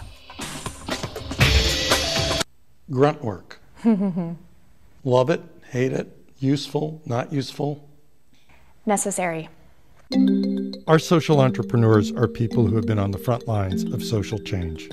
I've learned so much from talking with them. This is Cafe Impact, and I'm Jonathan Lewis. I will say that I think is a challenge for anyone, especially the new workforce as they come in, is the ability to accept grunt work with grace. The most boring, awful details are the most important elements of doing this work. From the way you save names in your Rolodex to the way you bank and you deposit checks. The truth is, this work isn't glamorous, it's rewarding. You don't go into this for the glamour, you go into it for the impact. And so it takes that determination to do the scut work to actually get anywhere. It can be really challenging in a first job for someone who's coming out of finishing school to have the enthusiasm that they do to make the type of social impact that they've dreamed of. And now they're here in this first job and all of a sudden they're shouldered with all this grunt work. And they don't understand and they don't get it and they're resentful. Talk more about the power of answering phones. Sure, I did that myself, took out the trash, cleaned offices when I had to, and it's all good. There's power in being a good team player and in being somebody who sometimes has to support other people's leadership before you get to have your own moment in the sun. Is it hard to wait? It is absolutely hard to wait, especially if you're an alpha female like I am. I think grunt work can help a new employee build trust internally and teach them the nuances of how an organization is run so that they can have a real good sense of what HR is doing, what finance is doing, what all the other departments are, and that actually makes them a better employee in the long run. So in my role on a daily basis, I literally can be looking at a new venture in software. We could be looking at a microfinance deal. I could be making coffee, taking out the trash, and riding a tractor on any given day. Have you found people who thought it was demeaning that they were given this job, work in the front office and make the coffee when they graduated with all A's from this great university? And, people like that just don't last very long in our world. If your approach to life is that, you're so smart and you're such a fabulous entrepreneur that you can't understand why people aren't giving you opportunities, it's really hard to advance.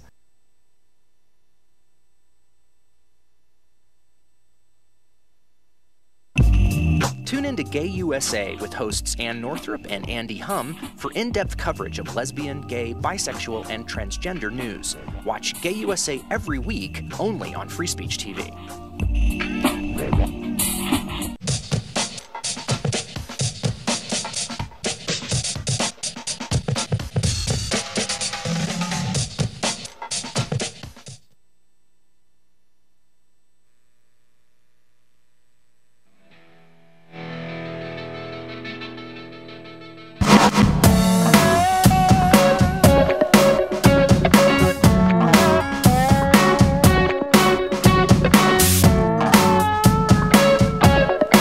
This is the Bill Press Show. Hey, 26 minutes after the hour here, Justin Sink joins us in the next segment.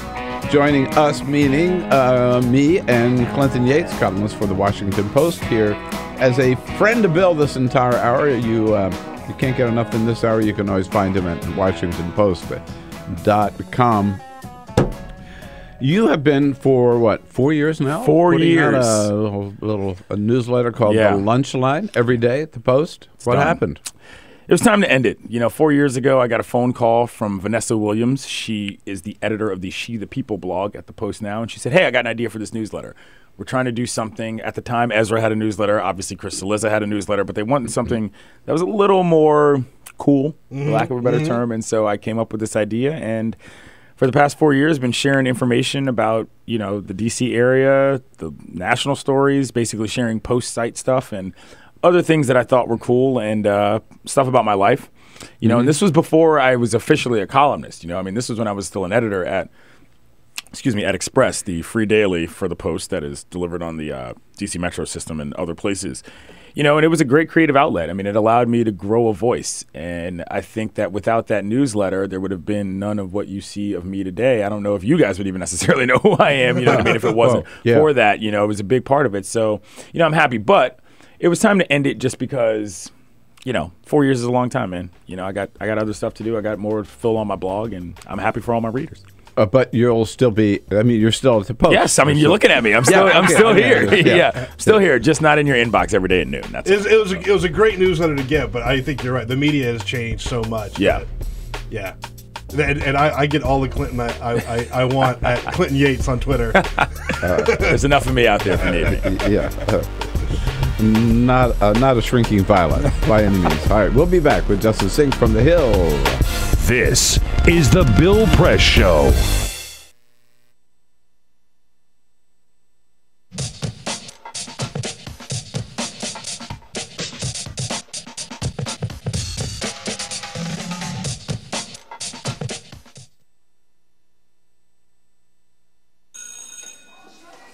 Don't look at me. Your hair's a bit frizzy today. Aww. You should pick that up. Oh, you're such a dork. Loser. Here, let me help you with that. Oops. Every day, kids witness bullying. Oh, look. Your crush is looking at you. Poor you. They want to help, but don't know how. See, no one here's gonna help you, because no one Teach your likes kids how to be more than a bystander. Visit stopbullying.gov. If you drive buzzed, it could cost you around $10,000. You'll face major legal fees, major fines, and and steep insurance penalties. You could lose everything. Nothing kills a buzz like getting pulled over for buzz driving, because buzz driving is drunk driving.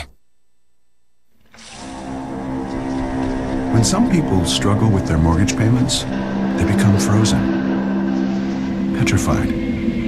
Not knowing what to do, they do nothing. But the people who take action are far more likely to get the most positive outcome. Making home affordable is a free government program. Call now to talk one-on-one with a housing expert about the options that are right for you. Real help, real answers, right now. Tune into Free Speech TV for Democracy Now!, a national, independent, award-winning news program bringing you people and perspectives rarely seen on corporate media.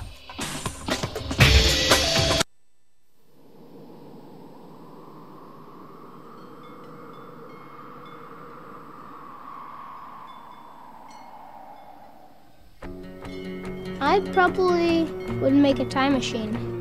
I would make medicine for the sick. I'd probably invent something new. 我会赢到5个总冠军戒指. If I could have an extra 5 years to live. You said 5, right? 5 years. It's a long time. I would try to fix everything I did bad. I would bring my uncle back because I miss him very much. I would get more hamsters. I would probably want to go looking for dark matter. I think I'd go looking for aliens. If I could live an extra 5 years... I was thinking about making like a helicopter, like a wooden helicopter, but I don't have any wood. I want to go check out the moon sometime. I'd probably teach my sister not to hate tuna. I would try and invent a machine that lets you run at light speed. If I had 5 more extra years to live, I would be the boss of all the chipmunks. Eu cantaria na frente de 1 milhão de pessoas. I don't really know. I think I'd do anything. Why are you asking me that?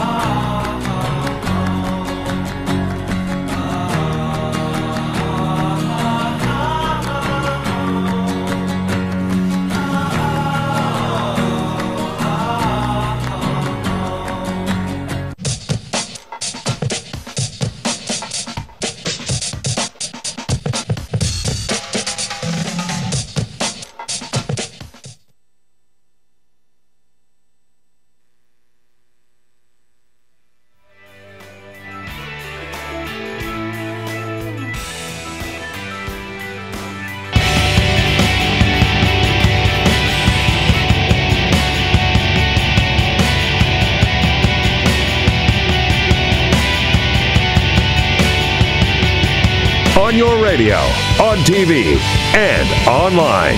This is The Bill Press Show. At 33 minutes after the hour, moving on here with The Bill Press Show this Monday morning, July 7. Hope you had a great 4th of July weekend with a lot of fireworks and a lot of World Cup. And there was a lot of fireworks at the World Cup, indeed. Boom. Here we go. Clinton Yates, columnist for the Washington Post, here for the entire hour as a friend of Bill. Clinton, always good to have you around. Good morning. And thank you again for the Dunkin' Donuts special here. You know how I do, man. Got to feed the people. You know, we got Dunkin' Donuts, we got Chobani yogurt. What other product placement can we get this hour? Okay. Right, I know. And Justin Sink just joins us from he covers the White House for The Hill, joining us here for this half hour. Hello, Justin. Hey, thanks for having me. And what did you bring to add to the mix here? I didn't know it was a potluck this morning. I failed everybody, and I'm sorry. Although I could have been plugging something. Maybe we would have gotten something for free. I don't know. I know. Yeah. All right. Next time, right? Alas. We'll take anything. Right? We're not, fruit, booze, donuts. Booze especially. Hot sauce. Yeah, right, across the board. Yeah, Fawn Johnson from the National, she brought some hot sauce in last week. So you know. That sounds delicious to me, and now I really feel bad that I've let everybody down. All right, well, we'll let you off if you provide a little wisdom here on what's going on. Let's start with the president's trip this week. The big issue seems to be, some people are trying to make a big issue of it. He's going to Texas. Yes. But he's not going to the border. Still, yeah, I will wait to see whether or not there's some sort of trip that happens. I'm still a little skeptical that he's not going to do anything. He might not go to the border. That the optics of that might be bad, but I wouldn't be surprised if we see him meeting with border control agents. That's something that George W. Bush did as this issue kind of percolated up during his presidency, or make some sort of gesture. It's going to be extremely difficult for him to do 48 hours in Texas and not make any nod towards the crisis without talking about the border at all. Right. You know, I think I hadn't thought about that, but I think you're smart to say, let's wait and see what really happens, because he does this stuff on trips. He's always, what do they call OTRs? OTRs, or the bear is loose, is the new terminology that has been kind of adopted. Don't you think? I mean, he could easily pull some people in, or he could take a little side trip. He could, but you said something that was interesting, and I wanted the optics would be bad. You know, what specifically do you mean by that in terms of the image that it could project him potentially being on the border? Well, we've seen, in fact, with other border trips by lawmakers, you know, the people are walking along, and you see a flood of undocumented immigrants coming across the border, and it creates a situation where the politician is really tied to some of the serious border security issues that exist. Now, for the president, this entire... It'd be hard for them to get across, it seems to me, when the Secret Service would be there. Right? And in fact, I think that's a big reason why he might not be going to the border, and that we don't typically see presidents go to the border, is the kind of logistical security concerns.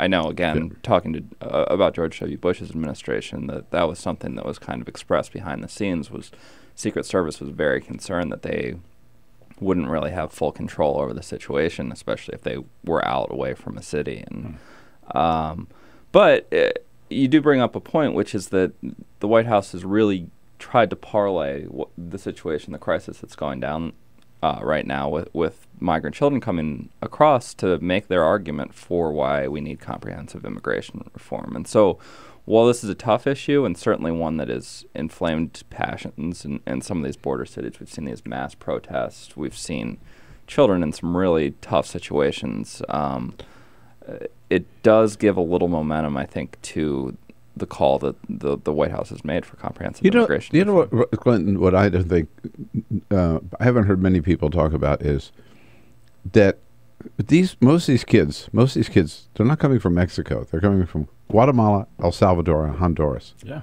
Now, you look at the map, you know, and I've been down there. I mean, that's a long distance across Mexico. Mexico is not some tiny little country. No. What drives these parents to put their kids through that, or what drives these kids to do it? It's got to be really bad down there. Yeah, I mean, right? I think on some levels it's an opportunity situation. I mean, there used to be a time when the idea was that you would go over and send money back. But with the way that a lot of things are working now, there's a fair amount of sympathy in this nation, even if it isn't amongst people that are trying to block buses, you know, for kids. And I think that if you think about what an actual opportunity is, you know, you've got DREAM Acts and so forth. People say, hey, look, if my kid's got a better chance, I don't need to go at all. You know, I can send a child, and they probably have a better opportunity than I will trying to get over and send money back in order to make things available for everybody. I think it's a tactical decision at this point, no matter what the distance is. Yeah. And there seems to be two real motivations, and the first is, of course, the horrible violence. The countries that you mentioned have some of the highest murder rates, if not the highest in the world, and just the drug trade and intense violence. And so talking to senior administration officials, they continue to kind of push the idea that people just want to get their kids out of a place where the they line feel of fire, huh? very unsafe.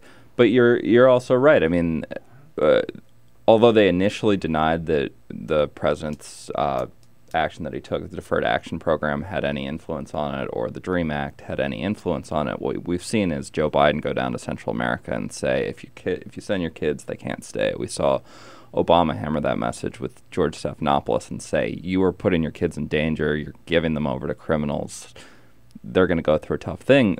The problem is, of course, that many of these children, when they do cross the border, are able to apply for asylum or are released into their relatives' custody here in the United States. And so even if at some point they will be deported back, there's not that sort of immediate reciprocity. And so for a lot of people, that the message that the administration is really trying to hammer home isn't getting through, and it's being exploited. But I mean, I would hope there'd be equal outrage if we were just throwing them back across the border, back off into boats. I agree. You know, it's a tough situation, and I mean, I think in the end, the failure to pursue immigration reform will come back and bite the Republican Party in the ass. Yeah. But and you know what? There'll never be enough border guards at the border to satisfy the critics. The Minutemen. There are more just numerically, there are more Border Patrol agents today than there ever have been. And they shoot people, in case you were wondering. They are in the business of taking people out fairly, unfairly, legally or not. That happens. You can read up on it. And I mean, one interesting part of the plan that got through the Senate is there would be a surge of tens of thousands of new Border Patrol agents. I mean, that was one of the big negotiated compromises that came as part of that package. And so there is an argument for Democrats that if you're concerned about border security, then you've got to look at this bill. It's how they've refuted Rick Perry, as he's kind of called for the president to go well, there's a reason, of course, that the House cannot vote on immigration reform. We all know what it is. It's because they're busy getting ready for their lawsuit, Justin. Exactly. Clinton and I were talking about it a little bit earlier. Yeah. Let me ask this, because you're there every day, and I mean, I go for the briefings, but you're there all day, every day. What's the White House think about this lawsuit? Are they quaking in their boots? I would not describe it that way. I think they actually see a lot of political benefit to this. I think that for the president and for Democrats, they have very deliberately over the last 6 months set up a strategy where the president's taking executive action, Congress isn't acting, and they've tried to set up vote after vote on issues like the minimum wage, on equal pay, on a whole slew of issues where the president's going to take some sort of action and Congress is not. And so for them, this lawsuit is a huge validation of that strategy. A lot of the things that the president has done, small ball, only affect federal employees, don't go into effect for years. So there are things that, and I know that we've certainly talked about, these are things that aren't going to make a huge difference, aren't going to move people to the polls. But now that he's being sued over it, or probably being sued over it, we haven't seen the lawsuit yet, it allows the president to go up kind of defiantly say, so sue me, like I'm trying to do something on behalf of the American people. So you mean to tell me that the White House and Obama have forced Boehner to sue him by all of their ridiculous actions, thus forcing Congress into even more inaction? It seems to me to be the GOP spin on that. Yeah, I think that's what it is. But outrageous. Right. And, when you look at, I talked about this earlier, I'm sure you were listening in.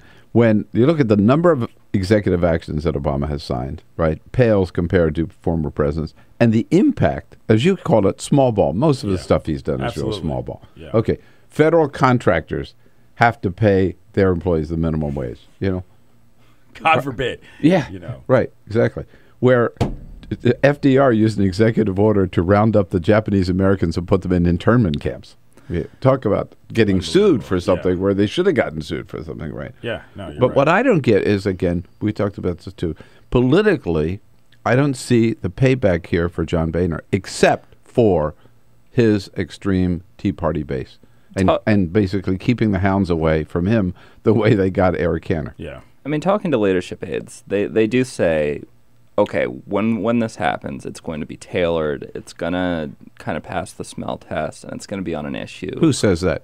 Boehner? Not Boehner, but his people say that. Yeah, right. Say that Democrats are wrong to be cocky about this. They say that they're going to come up with something that is sort of narrow and will have a wide appeal. Now, that suggests it's probably going to be on Obamacare because it's the one issue where Republicans feel like they've got a political advantage. It's the law, by the way. I was going to say, maybe somebody should remind them it is the law of the land. Yeah. Right.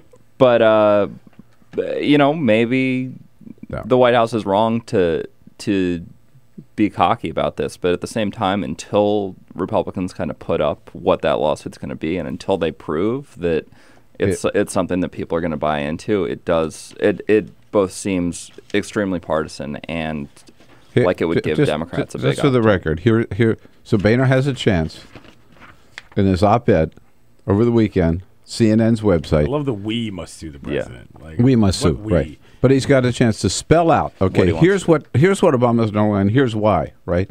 And here's all he said. In my view, the president has not faithfully executed the laws when it comes to a range of issues. What does that even mean? No, exactly. I don't understand that at all. And he's including healthcare, energy regulations, foreign policy, and education. But again, nothing specific. Nothing specific. Yeah, and so they'd better have a good lawyer, or they're going to be laughed out of court. Yeah, that's the end of it. Let's take a quick break, gentlemen. We'll be right back. Join the conversation anytime at 866-55-PRESS with two people who know Washington inside and out, both the local and the Congress and the White House, and I know Capitol Hill neighborhood. 7th Street, I'm pretty good at 7th Street. 866-55-PRESS. We'll be right back with Clinton Yates and Justin Singh. This is the Bill Press Show.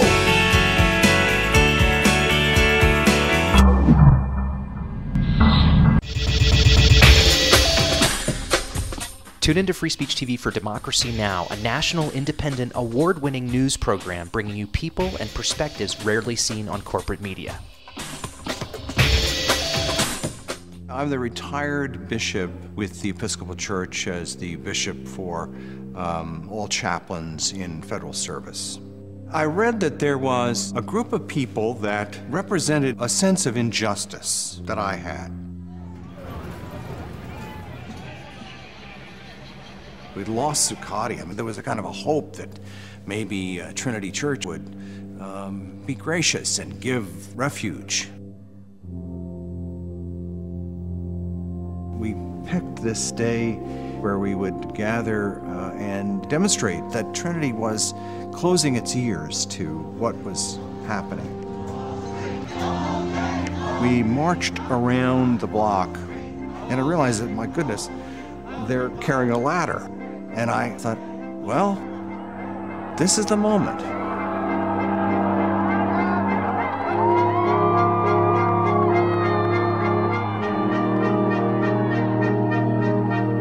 You could feel a spiritual presence. You could feel a certain something.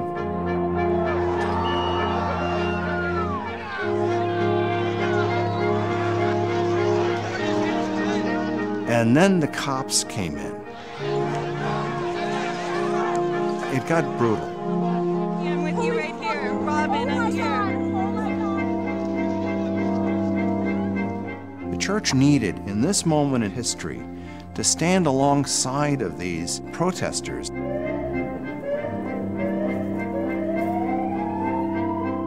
truth of Christ is found in the pews, is found in the institutional church, but it is also found in the streets. It's found in the honesty and the integrity, the insistence of people that you find in Occupy Wall Street.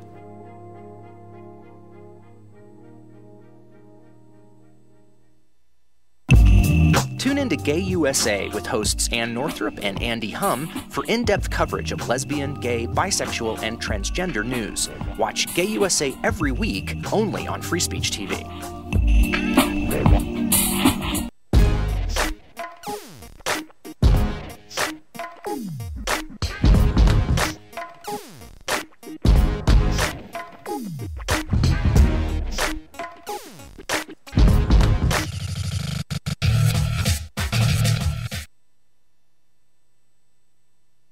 U.S. Forest Service and the Ad Council.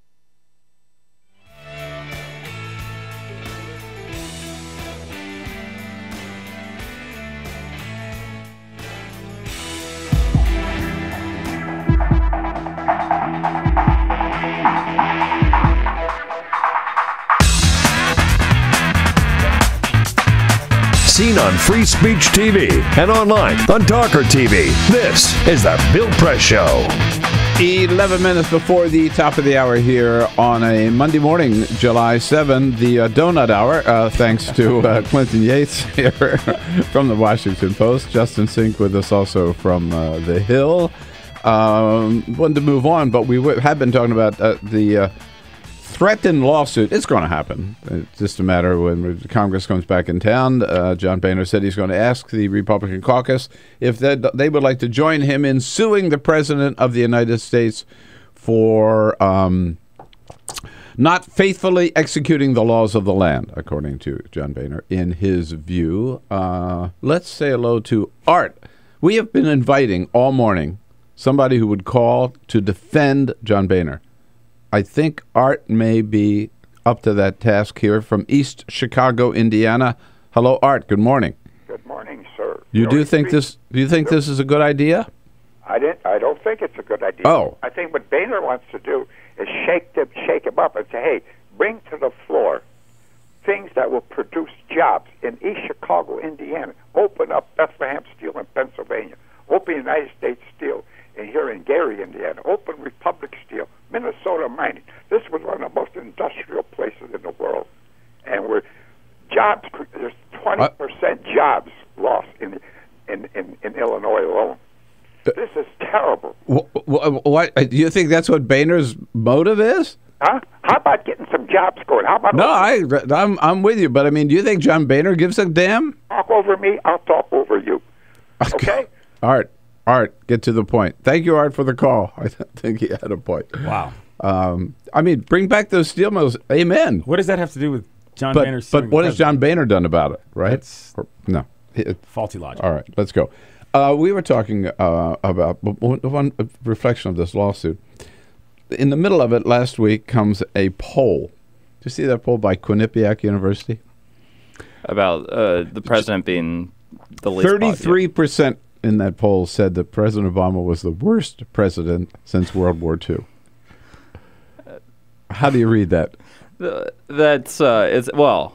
So the history of this poll is that every sitting president has been named the worst president that's ever been taken. Key sidebar. Yeah, right. So that's an important disclaimer. Although it really, you gotta think about. All right, is President Obama worse than Richard Nixon? There's some contenders between now and World War II. Are there ever?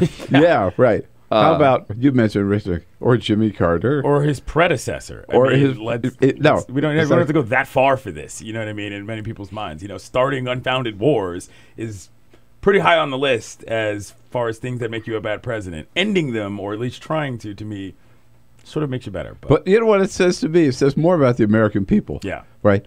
Any two-term president, and you're right, when you look at this poll, they did the identical poll under George W. Bush, and he got 34%, said he was the worst since World War II. President Obama was 33%, the worst since World War II. You could be Jesus Christ and be in the 6th year of your term, and the American people would say, I'm tired of you. Yeah, they want you out. So it's like we've got this collective case of ADD, Oh, that's weird. And no matter who you are, no matter how well you do, they just say, let's move on, right? Well, and you see, But what does that say about his ability to get anything done for the next 2 years? I think that's a huge issue for the White House and something that they're kind of struggling with every day. They tried this sort of strategy of using executive action to coerce Congress, and I think their best case scenario was that they'd get some votes on things that they wanted to do. They didn't even get votes on nearly any issue that they wanted to bring up. And speaking of that point about what the White House is going to do, I mean, this is why the Hillary thing becomes a factor. Because if she says, hey, I'm doing this, you see that, I mean, I know it's not quite the same, but the White House then effectively becomes, somewhat of a campaign wing, in terms of how they govern, in terms of what they're doing for what she's going to be trying to do getting into office. And the fact that there's no real clear-cut successor right now to what the Obama presidency is, I think sort of affects the way that their sort of basic day-to-day politics work, because it's kind of, you're wading in the water effectively, and that's difficult. No, absolutely. Okay, so you can find Clinton Yates at WashingtonPost.com. Justin Sink you can follow at TheHill.com. Hey, Clinton, great to see you. Thanks again for the nourishment. Good to be here, man. Thank you for having me. It's better than my yogurt. I haven't even touched my yogurt yet this morning. And Justin Sink, always good to see you. I'll see you at the briefing, 11:30 today. Yep. All right. We'll be there, and I'll be back to tell you what the president's up to. This is the Bill Press Show.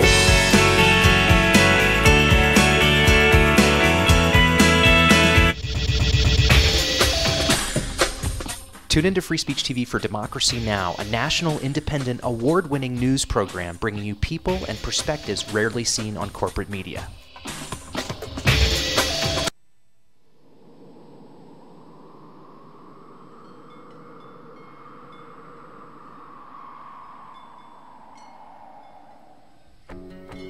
I probably would make a time machine.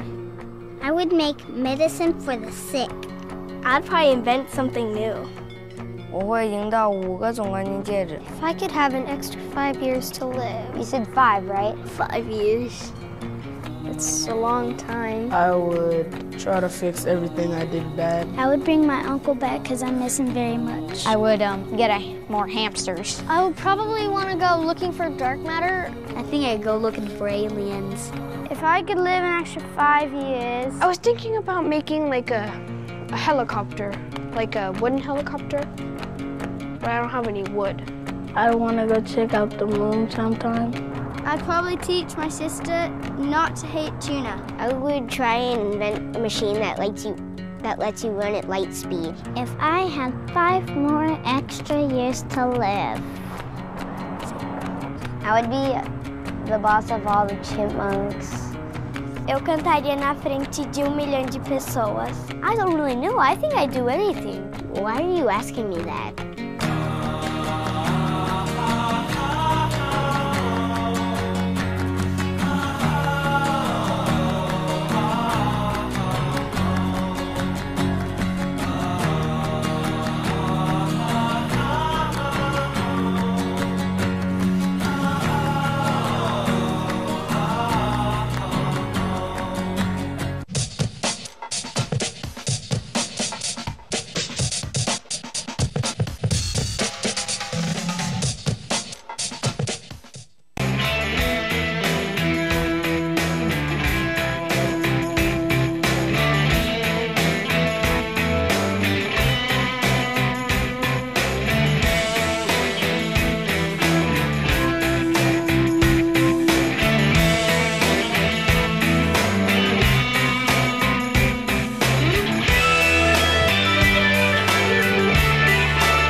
Press Show. In the next hour, Laura Bassett from Huffington Post joins us. Talk about some of the other big items in the news. President Obama, 2 events on his schedule today. He gets the daily briefing with the Vice President at 11 o'clock this morning. And then followed up with a whole group of teachers coming in to talk about the President's efforts to make sure that every child in America has the opportunity to get a good quality education all the way up through college. That lunch will be on the south lawn of the White House. So an outdoor lunch, al fresco lunch at the White House today. Very, very exciting. Equally exciting, maybe, we will have our briefing today with Press Secretary Josh Earnest at 11:30 in the briefing room. Back for hour number 3 with Laura Bassett. This is the Bill Press Show.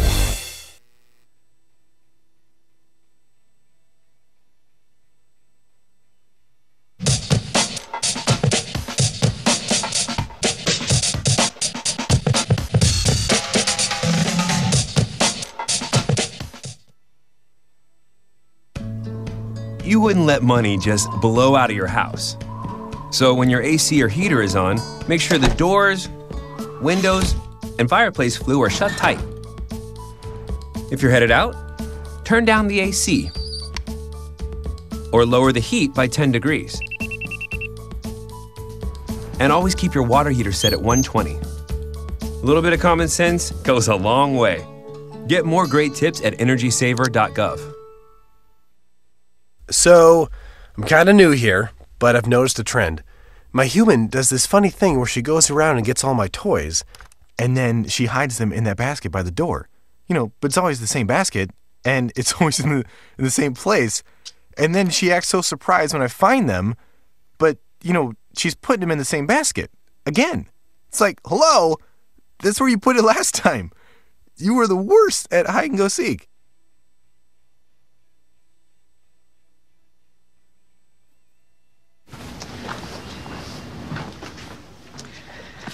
All right.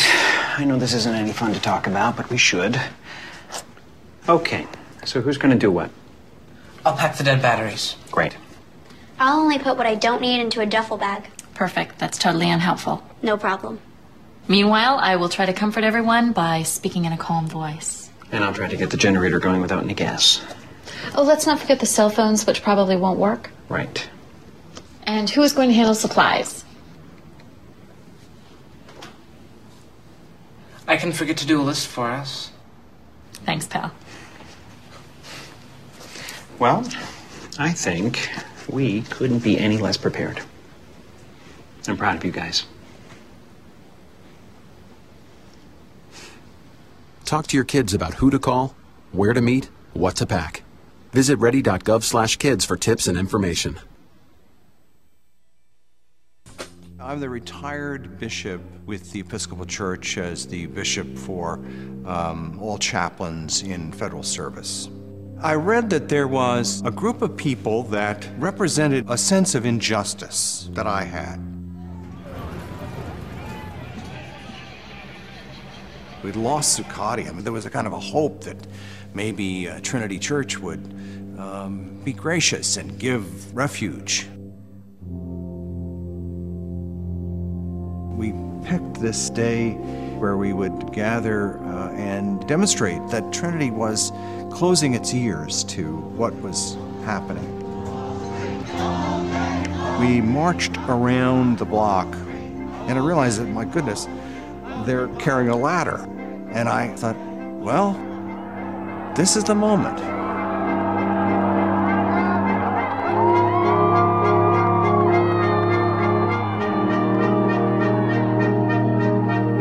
You could feel a spiritual presence. You could feel a certain something.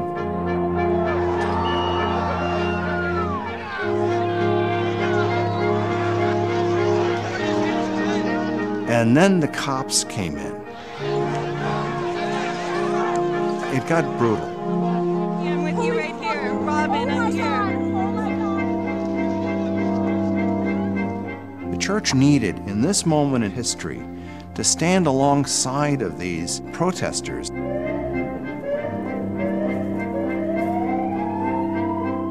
Truth of Christ is found in the pews, is found in the institutional church, but it is also found in the streets. It's found in the honesty and the integrity, the insistence of people that you find in Occupy Wall Street.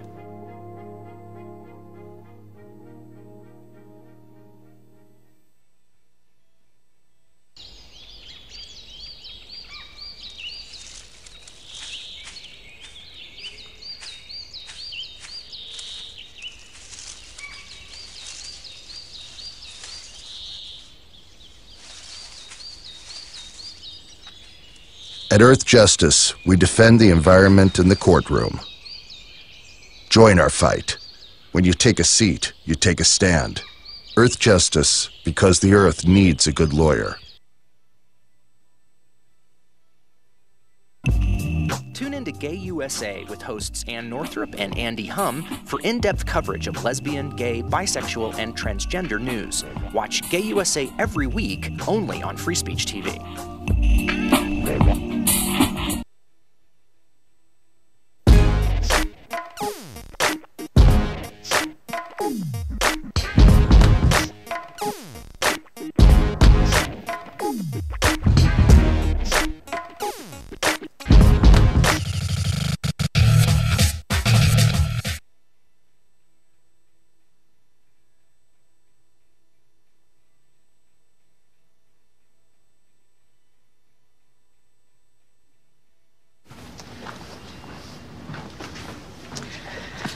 All right. I know this isn't any fun to talk about, but we should. Okay. So who's going to do what?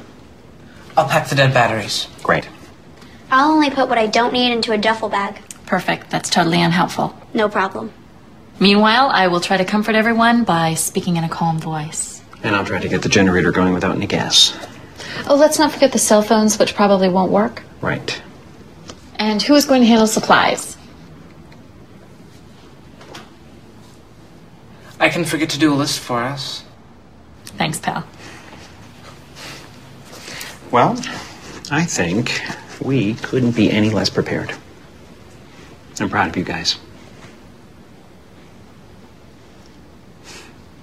Talk to your kids about who to call, where to meet, what to pack. Visit ready.gov/kids for tips and information.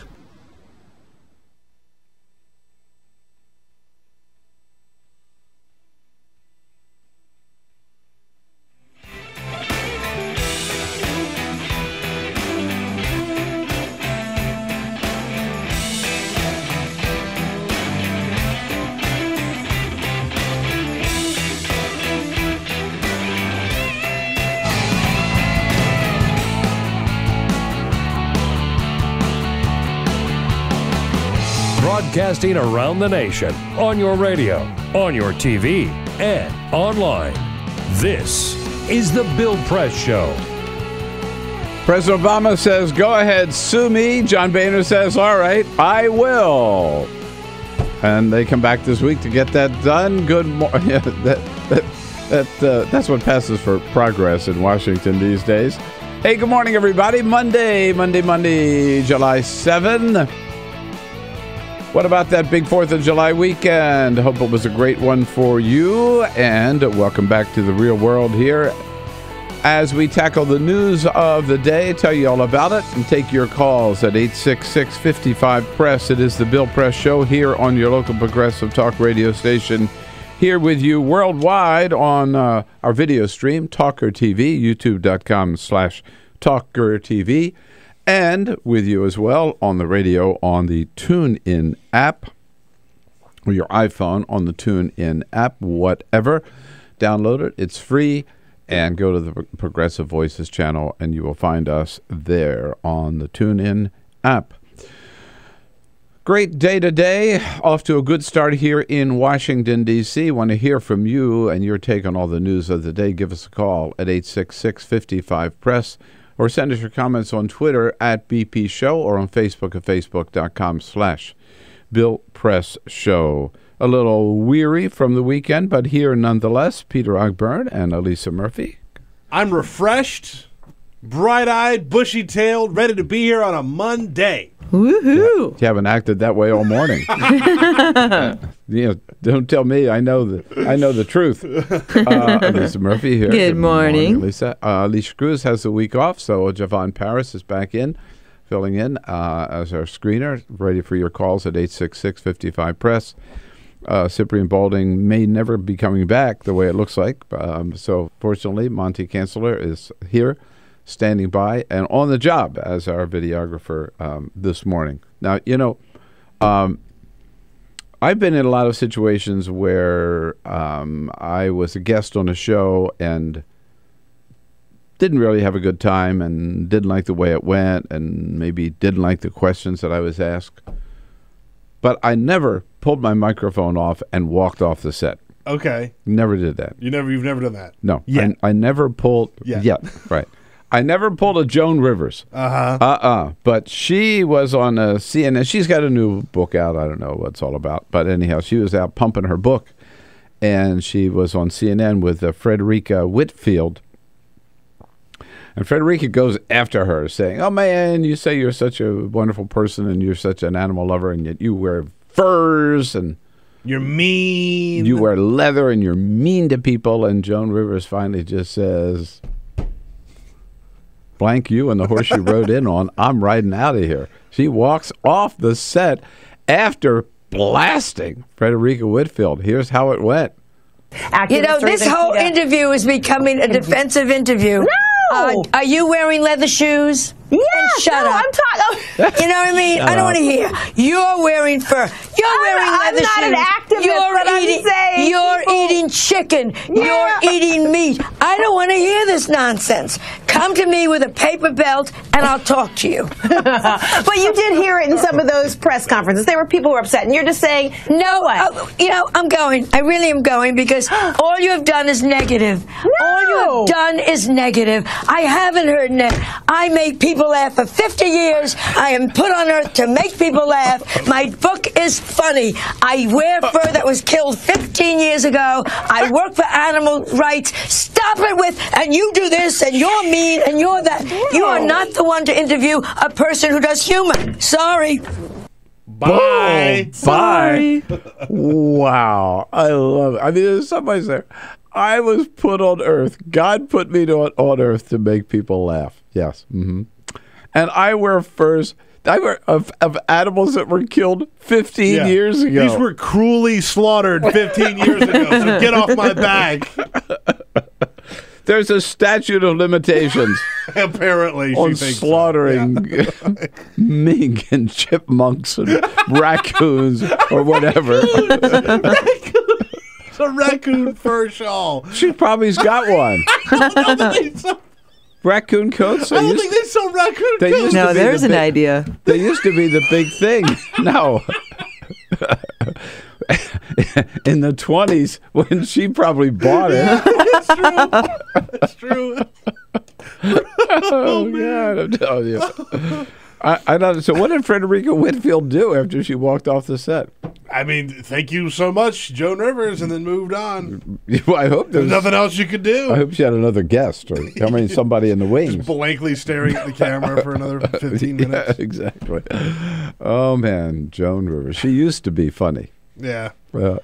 I give her credit for still working. She's not that funny to me anymore, but she's still out there pushing. She is. Laura Bassett is going to join us a little bit later from Huffington Post, and Edward Snowden is still at it. We'll tell you the latest, his revelations to the Washington Post reported over the weekend. But first, this is the Full Court Press. Just a couple of other stories making news to the sports desk, where Wimbledon yesterday, the men's final, saw Novak Djokovic take on Roger Federer, and it was a nail-biter that saw Djokovic come out on top. This is his second Wimbledon title. Roger Federer was going for his record 8th Wimbledon title. Djokovic had the lead and was about to close it out and then lost control, so gave Federer a chance to come back. But again, Novak Djokovic coming out on top. That was like the best tennis ever. You know? It was crazy.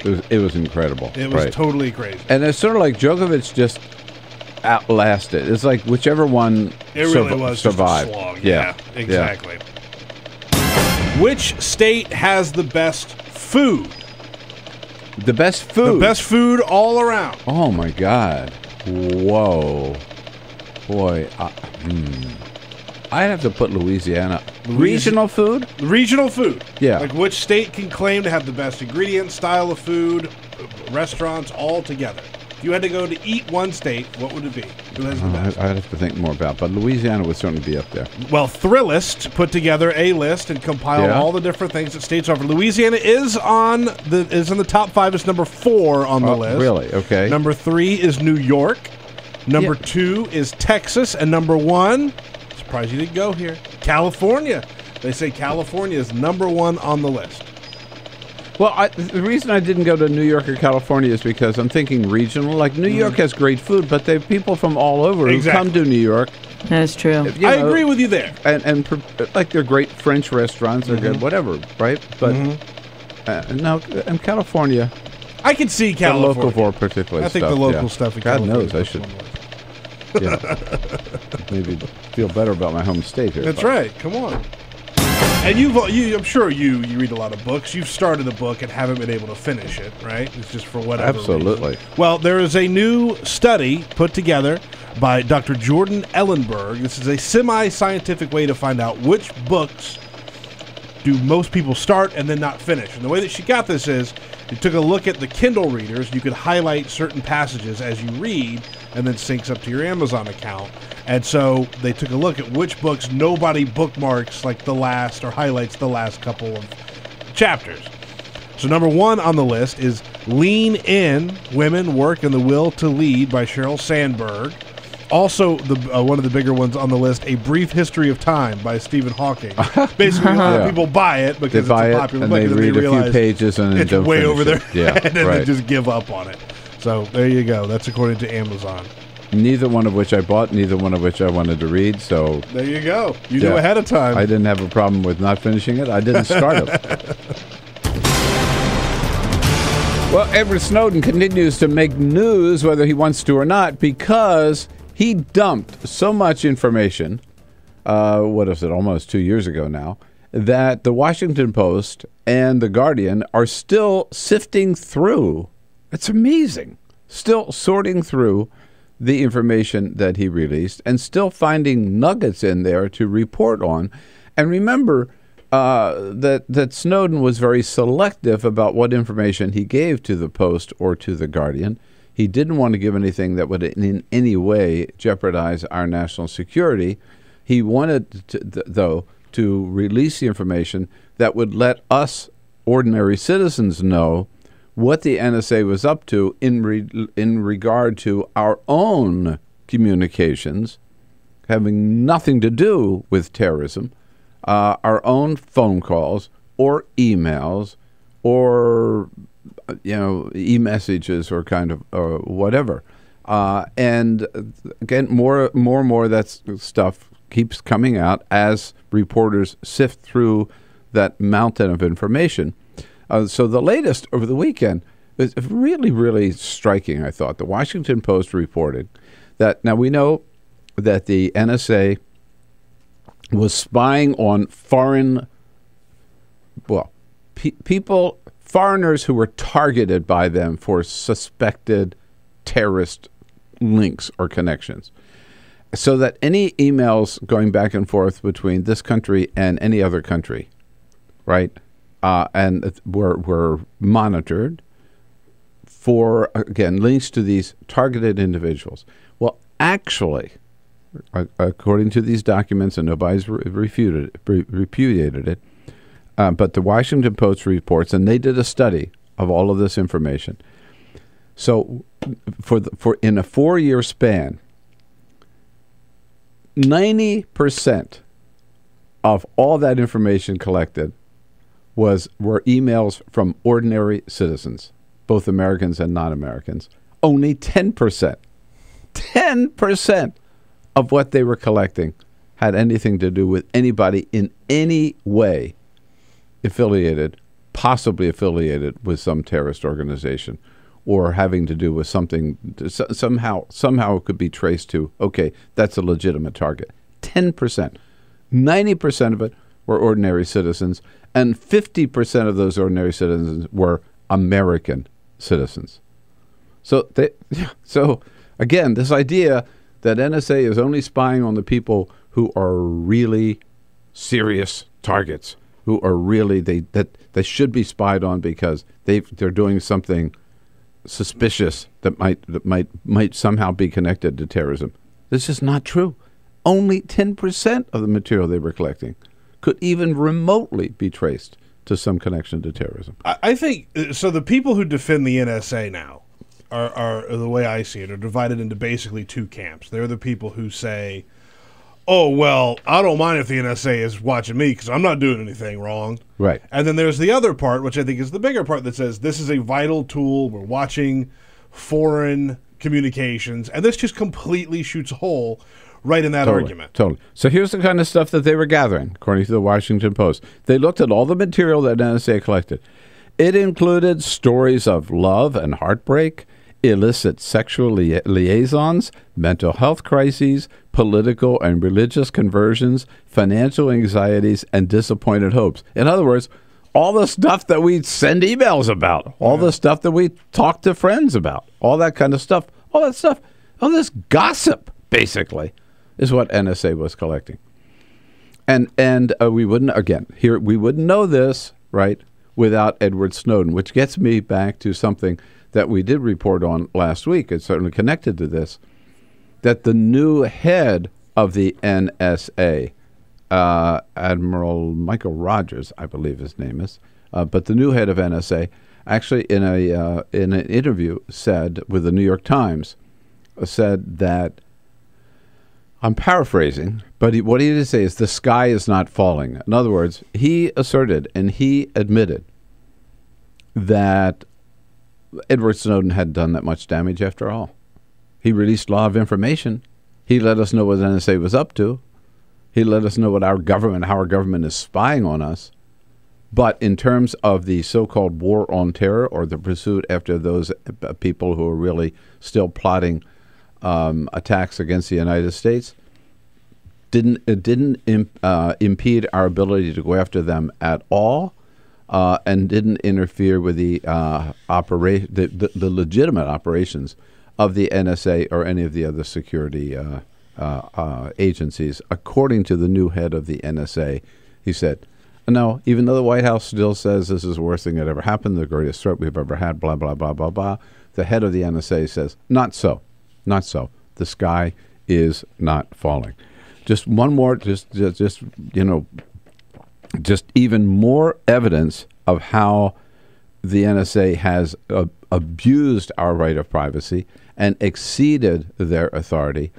And I think just one more piece of evidence as why the Congress has to act. And we've got that Freedom of Information Act. I think that's the name of the legislation, authored by, among others, Congressman James Sensenbrenner, who is one of the original authors of the Patriot Act, who says, no, the NSA has taken the Patriot Act and taken it much, much too far, really eroding our right of privacy, and they've got to be reined in. Even more information now from the Washington Post, why the Congress has to act. And sadly, on this issue, the president has been unwilling to act. 866-55-PRESS is our toll-free number. What do you think of that fact? NSA. If you sent any email to anybody anywhere in the last, 6, 7, 8 years, the NSA's got it. If you made any phone call, the NSA knows whom you called and how long you talked to them. And it is still going on. 866-55-77-377. We'll talk about it here Monday morning on The Bill Press Show. This is The Bill Press Show.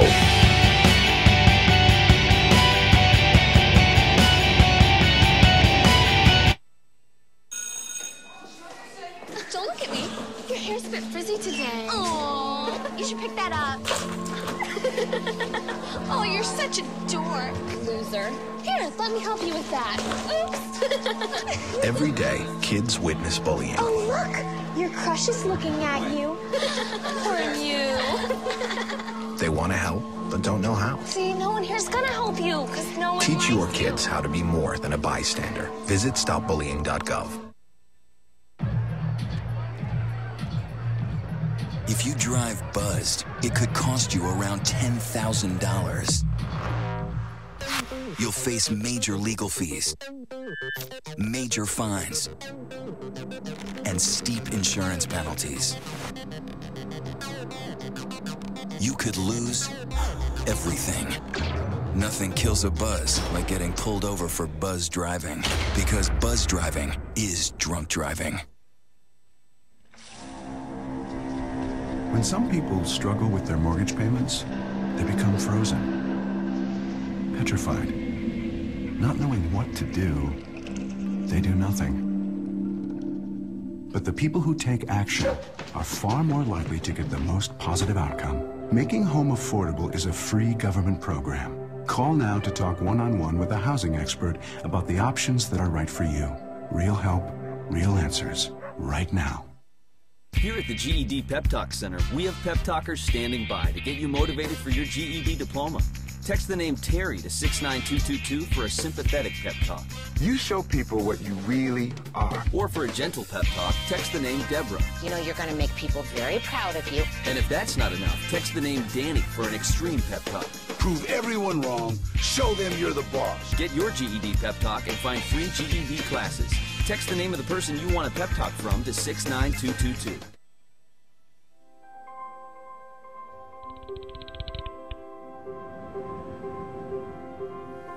Did you see the world differently?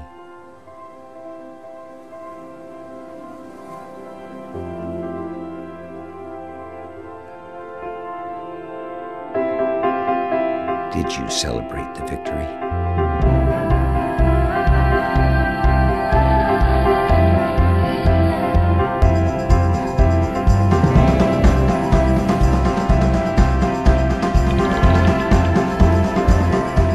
Did you take a chance? So today, I state clearly and with conviction America's commitment to seek the peace and security of a world without nuclear weapons.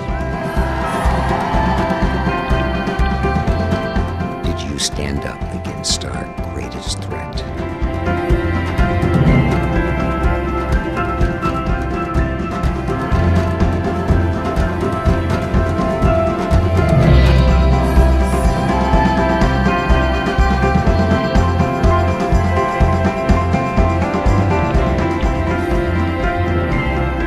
Did you commit to change the world?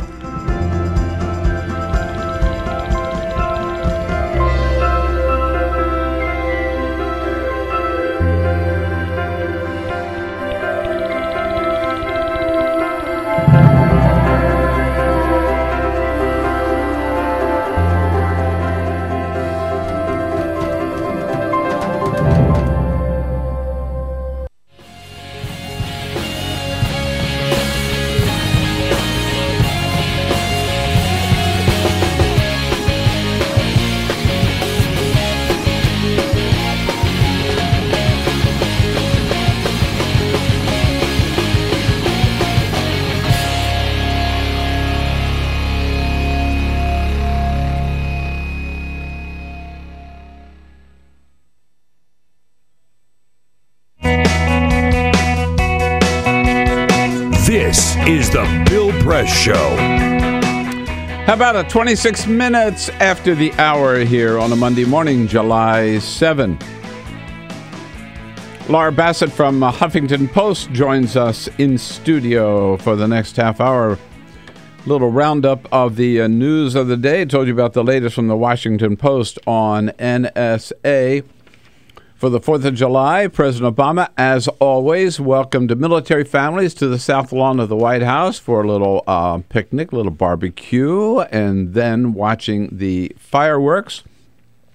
He greeted them all and told them just get down and have a great time. Happy 4th of July, everybody. Have a great party. Have a hot dog. Have a hamburger. We want to see you dancing. God bless you all. All right. Have a hot dog and get out there on the dance floor. There you go. How about it? Let's move. Yes, indeed. And it's a very special day every 4th of July at the Obama White House for one special reason. Of course, this is always a special day for us because this is Malia's birthday. She was 16 this 4th of July. How about that? Cow. And according to the Daily Caller, I read she got a new car. That was her birthday present. Good luck. Where is she going to drive that? That's what I was wondering about. She got a Ford. What's that little Ford? Not the Escalade. That's a Cadillac Escalade. The Escort, is it? Yeah, there's Ford Escort. Yeah, I understand. And I guess she can drive it to school. But in the district, if you're 16, you have to have a certified driver in the car with you. I'm sure there's a spare Secret Service agent laying around that could ride with it. I think there might be. Yeah, I think just drive it back and forth to Friends Academy, right? But wherever she goes, she'll have a little. It'll be a mini motorcade anyhow. Yeah, right. Or they got that little driveway around the south lawn, that little loop. She can just do that Practice loop around and around and around. This is the Bill Press Show.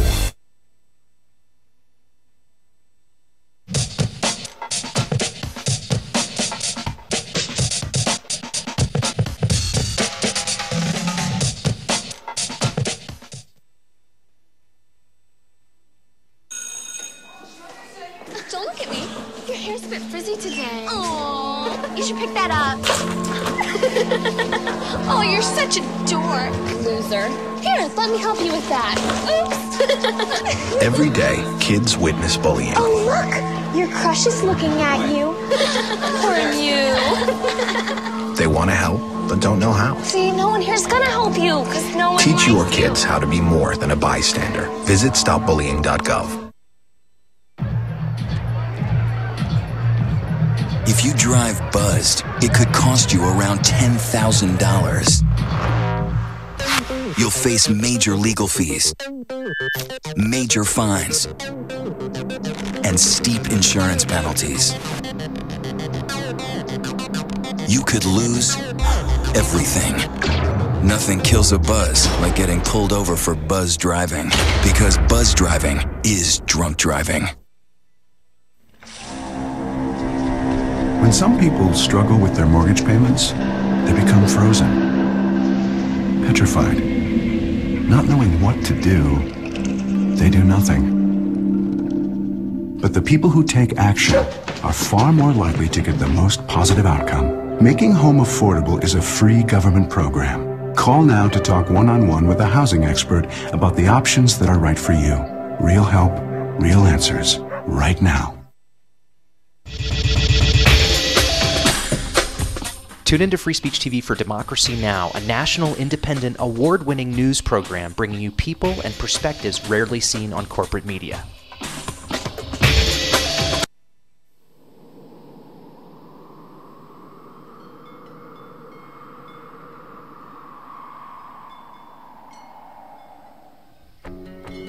I probably would make a time machine. I would make medicine for the sick. I'd probably invent something new. 我会赢到5个总冠军戒指。 If I could have an extra 5 years to live. You said 5, right? 5 years. It's a long time. I would try to fix everything I did bad. I would bring my uncle back because I miss him very much. I would get more hamsters. I would probably want to go looking for dark matter. I think I'd go looking for aliens. If I could live an extra 5 years. I was thinking about making like a helicopter, like a wooden helicopter, but I don't have any wood. I want to go check out the moon sometime. I'd probably teach my sister not to hate tuna. I would try and invent a machine that lets you run at light speed. If I had 5 more extra years to live, I would be the boss of all the chipmunks. Eu cantaria na frente de 1 milhão de pessoas. I don't really know. I think I'd do anything. Why are you asking me that?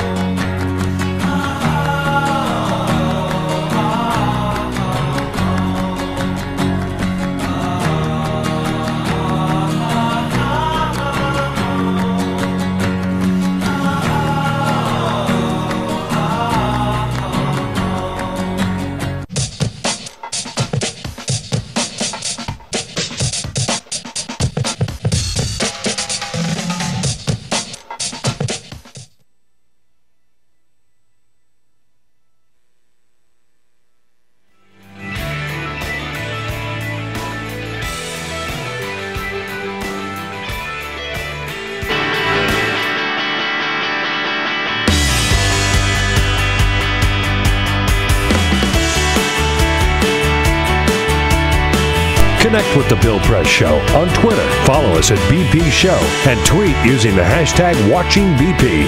This is The Bill Press Show. Okay, make it 33 minutes now after the hour on a Monday, July 7. We're back from a long 4th of July weekend. Hope you had a good one. We're doing all right. Getting along pretty far this morning, you know? I mean... Hanging in there. Hanging in there. Just it's hard getting back in the groove. I mean, 3-day weekends that begin on a Friday wear you out a lot more than Saturday, Sunday, Monday. They do. Weekend. So I just want you to know we're making it, and we are just very pleased and proud to welcome to the studio now Laura Bassett, political reporter for the Huffington Post, good friend of the program. Hey, Laura, nice to see you. Always good to be here. You're having a good summer? Very good summer. My weekend was actually 4 days. It started on Thursday, so. Oh, man. But it's been really fun. What was this? You just decided to... No, the Huffington Post gave us Thursday off. No. So great. Best present ever. Yeah. Come on, Bill. Freedom. Next year. I feel a little guilty now, right? We had to work on Thursday. Mm-hmm. Well, Ariana's always been more generous than I. We're thriving over it. It's very, very good. That's great. I hope you enjoyed and took full advantage of those 4 days. I want to talk to you about the Hobby Lobby decision and other things, but before we do, out in Missouri, you've written about some legislation there the governor vetoed. Yeah, that's right. So the Republican-controlled legislature passed a bill that would triple the mandatory waiting period for an abortion from 24 hours to 72 hours. And the Democratic governor vetoed it and called it extreme and disrespectful because there's only one abortion clinic in Missouri. So that means that women who live in remote parts of the state have to, drive 300 miles to get this sort of counseling session, which tells them, do you know that there's a baby? Do you know that you're going to kill it? I mean, like this state kind of script. Mm-hmm. And then they have to go back home and wait 3 days and then take another day off work, find childcare again, go back 300 miles and get this procedure, only because the state legislature has decided that it's a decision that they morally dislike. Has there been an override attempt for a veto? I'm sure there will be. It hasn't happened yet. Do you know if they have the votes or? Yeah, they do. I mean, it will be vetoed. I would guess. The veto will be overridden. I'm sorry. Yes, it will be overridden. That's what I meant to say. Yeah. Right. Let's hope they can rally enough. Sometimes it's not always automatic, but we'll see what happens in that case. Good for Governor Jay Nixon. Now, a lot of attention last week to the decision last Monday, a week ago today, the Hobby Lobby decision by the Supreme Court. First of all, just looking at that decision on its own, I mean, the owners of Hobby Lobby, right, said there's just 4 kinds of contraception that they consider abortifacients in their view. Mm-hmm. What is the scientific or the medical opinion about those 4 methods? They're either intrauterine devices or morning after pills. That's right. Right. So only one of the 4 is actually shown to work the way that they say it works. All of them, by medical definition, prevent pregnancy and do not cause abortion because a pregnancy can't really start until the fertilized egg implants in the uterus. Only one of those forms of contraception, the copper IUD, actually prevents an egg from implanting in the uterus. But because science hasn't proven that the other ways don't work by occasionally doing that, they're assuming that all 4 of these kinds of contraception actually work that way. It's really kind of it's not based in actual science or medicine. That's what I was going to say, right? Are there any scientists who, I'm sure you could find one scientist who agree with them, but basically the overwhelming body of scientific evidence or advice says this is contraception, not abortion. Otherwise, it wouldn't have been included among these 20 contraceptives approved by the FDA. Right. The Hobby Lobby decision there, but said, okay, because they believe this, they can deny women, their female employees, the coverage for contraception as part of their basic health care plan. Exactly. Because Hobby Lobby feels like... Just these 4 types? Well, for Hobby Lobby, it's the 4 types because that's what they object to. But if another company comes and says, I object to all 20, then they can... not cover that. That was going to be my question. Because Samuel Alito, in his majority opinion, indicated, no, we can limit it to these, to this one case and these 4 and this and closely held companies. Can they? They can limit it to closely held companies, but limiting it to those 4, I mean, someone else could come forward and say, I genuinely believe that the regular birth control pill is akin to abortion. And what are they going to say? I mean, they've already rejected science in the first case. Right. So I don't know where they're going to draw the line on that front. So in this, if you believe it. If you believe it, it must be true. It must be true. Yeah. Right, exactly. And of course, then someone could come forth and say, I don't believe in vaccines or I don't believe in blood transfusions. I mean, there's Christian scientists who don't believe in medicine at all, so maybe they would object to covering everything. I mean, you never know how far this can go, and I think that was the argument between the majority and the minority. I closely read Ruth Bader Ginsburg's dissent, and she was saying this is not as narrow as you think it is. This is a decision of extraordinary breadth. We're going to see people coming out of the woodworks, objecting to all kinds of things. Right. I mean, her dissent was very powerful, and I thought absolutely right on. I mean, anybody with a kooky, crazy, religious-based or claim to be religious-based idea has a green light under this decision. If you believe it, it must be true. Right. And just the idea that having something included as part of your health insurance plan is akin to your boss shelling out $20 and saying, all right, here's some money, honey, go buy yourself some birth control. I mean, it's not like that. You know, I get birth control in my healthcare plan. I can't imagine the CEO of AOL, who I've never met, coming down and saying, you know what, I disagree with birth control, so I'm going to go ahead and take this out of your insurance benefits. I mean, it's just so wild when you actually think of it at your own company, you know? Now, as bad as the Hobby Lobby decision was, in my judgment, then it made doubly bad or even worse. But so that decision came down on Monday or Tuesday, I forget, last week. Monday, right. But then after the court, that was supposedly the last day for decisions. And then suddenly on Thursday, they granted an emergency injunction to Wheaton College. So there's this whole other... So Hobby Lobby and Conestoga Wood, those were about for-profit corporations being able to deny birth control. And then we're talking about religious nonprofits such as, you know, religious schools, religious hospitals, and there's been a lot of those lawsuits as well.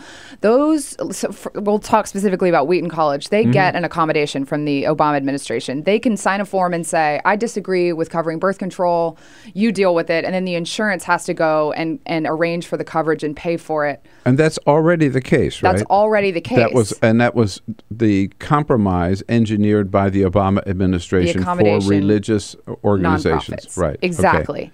So Wheaton College and a bunch of other religious organizations are saying that accommodation is not enough. Even signing a form saying we don't want to cover it feels like facilitating it. And so we are still morally opposed to even signing that. They said it feels like signing a permission slip for their employees to take birth control, even if they're not paying for it. And so the judge, five of the Supreme Court actually, I think 5 justices agreed with them and gave them a temporary injunction until this case can be heard, and it's supposed to be heard next cycle in the Supreme Court. What's really interesting about this is that in the Hobby Lobby case, the Hobby Lobby decision was sort of predicated on the idea that the accommodation was enough, and they were saying this accommodation strikes a perfect balance. Why can't we extend this to for-profit companies? And then 3 days later, they went back and said even the accommodation isn't enough, and it violates people's religious freedom. So I think that's why Sotomayor was so shocked. Right. So the female justices in this case, who were in the minority, felt that they were really blindsided because she said Hobby Lobby, they said one thing and then turned around 3 days later, not in an official decision, right, but in what do they call those, declaration or agreement or...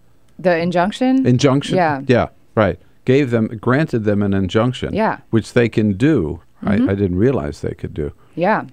And oddly, So it took the Hobby Lobby decision even further. Even further. That's right. I mean, it hasn't made a ruling necessarily that applies to everyone, but it is saying that in the meantime, until the case is heard, Wheaton College is not going to have to pay for contraceptives, but it just lent credibility to Wheaton's claim that... But they didn't have to pay for contraceptives anyway. Right. Under the Obama administration, right? They said Wheaton doesn't have to sign the form. Yeah, right. So here's what gets me, and let's talk about this more when we come back on the other side of the break. And please join the conversation again at any time. You know the number, 866-55-PRESS. It seems to me that what the judges are doing is buying into this kind of contention that contraception is the new abortion. Yeah. I mean, right? I was in the oral arguments for the case, and Scalia was calling them abortifacients, as if that was what Scalia believes as well. So I know that there's at least one justice, if not more, who agrees that birth control in some cases is abortion. And then the others, like Kennedy, said, well, we just have to assume that their belief is genuine. But, you know, this is like Catholicism in the 14th century. I know. You know, I mean, seriously, that's where they're going. I'm telling you. I don't even think the Pope agrees with Scalia on this thing. 866-55-PRESS is our toll-free number. We'll continue with Laura Bassett on Hobby Lobby and beyond here when we come back on this Monday edition of the Bill Press Show. This is the Bill Press Show.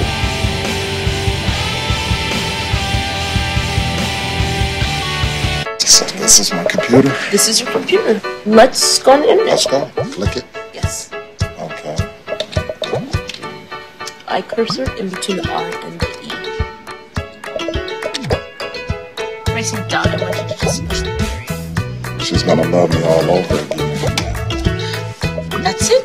Jamaica, here you go. Here we go. Good job. Thank you. Thank you. And I did it by myself. Feel smarter. So, I'm kind of new here, but I've noticed a trend. My human does this funny thing where she goes around and gets all my toys, and then she hides them in that basket by the door. You know, but it's always the same basket, and it's always in the same place. And then she acts so surprised when I find them, but, you know, she's putting them in the same basket. Again. It's like, hello? That's where you put it last time. You were the worst at hide and go seek.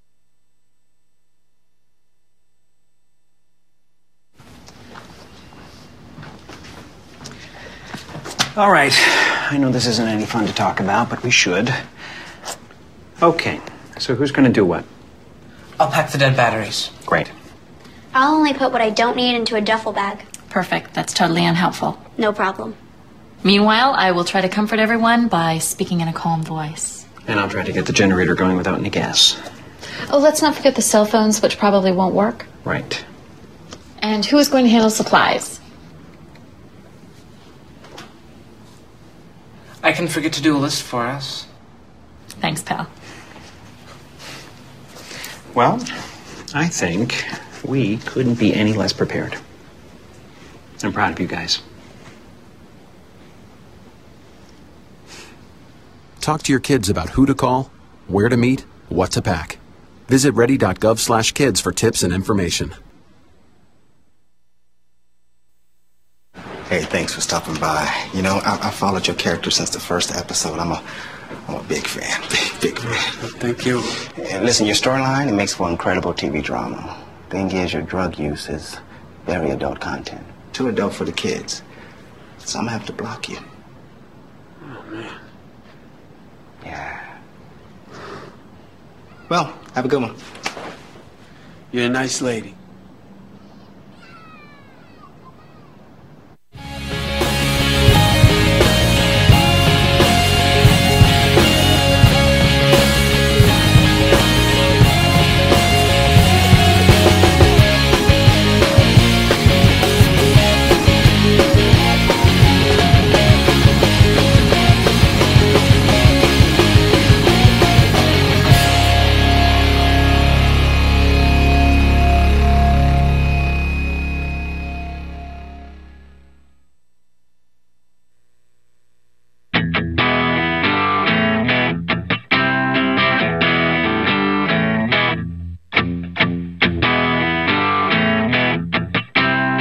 On your radio, on TV, and online. This is The Bill Press Show. All right, 13 minutes now before the top of the hour. One thing we haven't mentioned this morning, which is worth mentioning, is that the Dow popped up above 17,000 for the first time on Friday, first time ever. I mean, God forbid you ever mention any good economic news on the in the media these days. You only hear about things when the Dow crashes 200, but I think it's worth mentioning when it sets a new high as well. We're here with Laura Bassett from Huffington Post talking about the Hobby Lobby decision and other issues in the news this week. Let's say a quick hello to John from out in Chicago, Laura, if we can. Hello, John, on the great WCPT. Good morning. Good morning. Good morning, Bill. How are you? All right. What do you think about all of this? You know, my main point is how I would think legally illogical their argument is in terms of Wheaton College saying if we sign this paper, we're giving permission. The fact that they sign paychecks to every woman employee is then giving those women permission because the women now have money that they got from Wheaton College. And they can spend it any way they want. So they are, in fact, supporting women buying contraception by giving them money. So I don't understand how legally that argument doesn't just throw their, I don't want to say silly, but their religious argument out legally. Well, John, I think you belong on the Supreme Court because you're showing more sense, I think, than Antonin Scalia or the others. Yeah, Laura? I mean, I couldn't agree. Excellent point. I couldn't agree with you more. If it wasn't in one of my actual insurance benefits, I would just be using more money out of my paycheck to pay for it. But either way, AOL would be responsible for me paying for it. So I don't really understand the difference. I don't understand how someone claiming a benefit makes you as an employer morally culpable for that benefit that they're claiming. I just don't understand. Yeah, excellent point, John. So I want to put you on the spot a little bit. Okay, here's what bothers me about this. Okay, so I'm a Catholic. I was raised a Catholic, and what I was taught about sexuality was pretty straight. Okay, no sex ever outside of marriage. Sex inside of marriage only for procreation purposes, never for pleasure or for enjoyment or love or whatever. And of course, no. That was just straight sex, right? No homosexuals of any kind whatsoever, right, ever, right? And it seems to me that most Catholics today don't buy that. No. But there are 5 Catholics on the Supreme Court who buy that. And all 5 of those Catholics, they are the majority in the court in this case.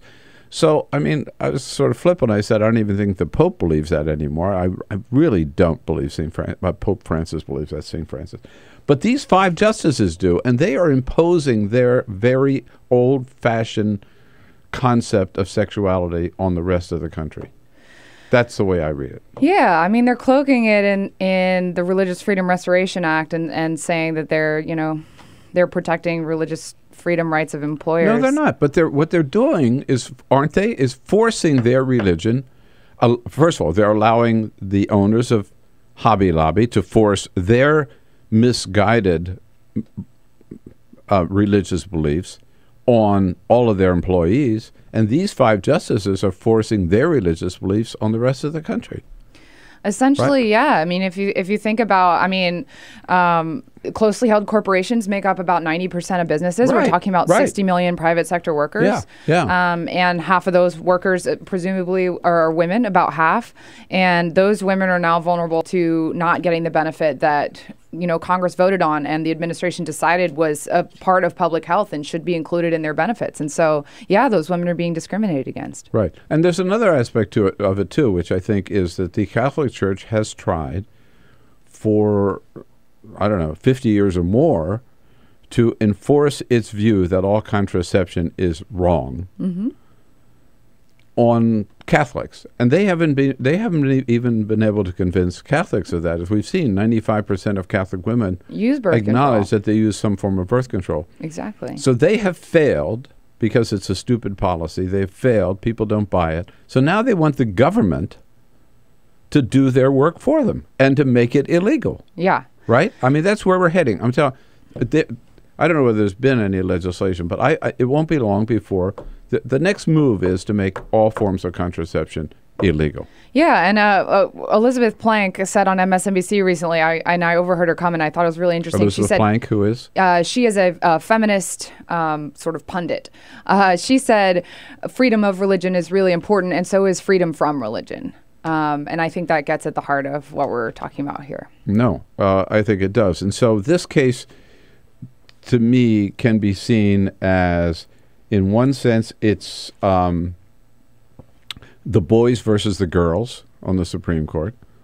And it's the Catholics versus the Jews, with one exception. Sonia Sotomayor, who's the only intelligent Catholic on the court. I'm going to stay out of that one. In my humble opinion, I would just say at any rate.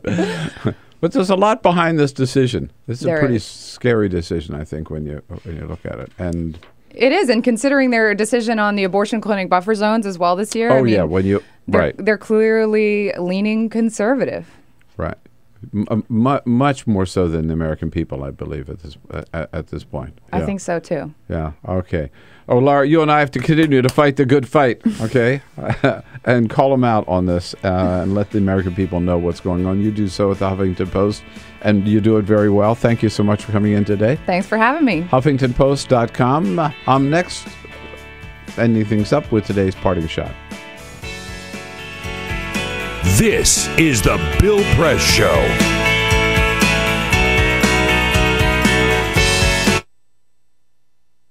It is possible to read the history of this country as one long struggle to extend the liberties established in our Constitution to everyone in America.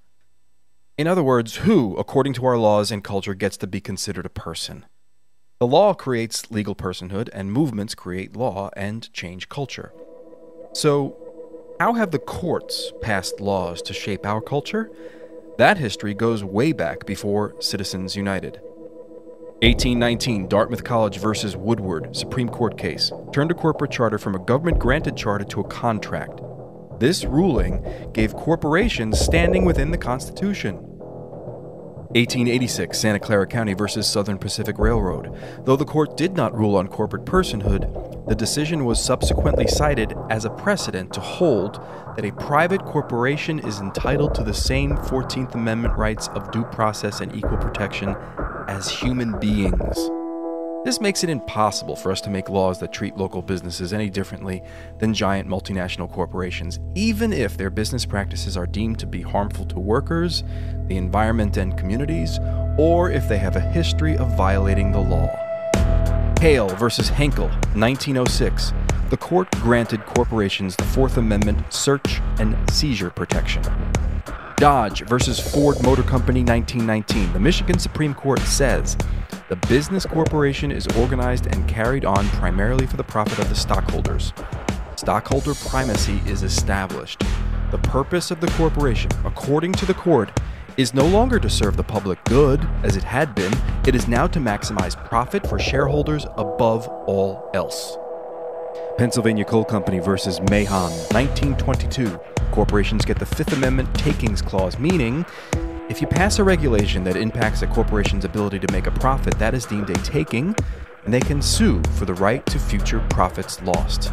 This creates a chilling effect, and local and state governments become much more hesitant to pass laws in the public interest for fear that corporations can claim loss of potential profits that cities and states will be on the hook to pay. Buckley versus Vallejo, 1976. The Supreme Court rules that spending money to influence elections is protected under the First Amendment, in effect saying that money is speech.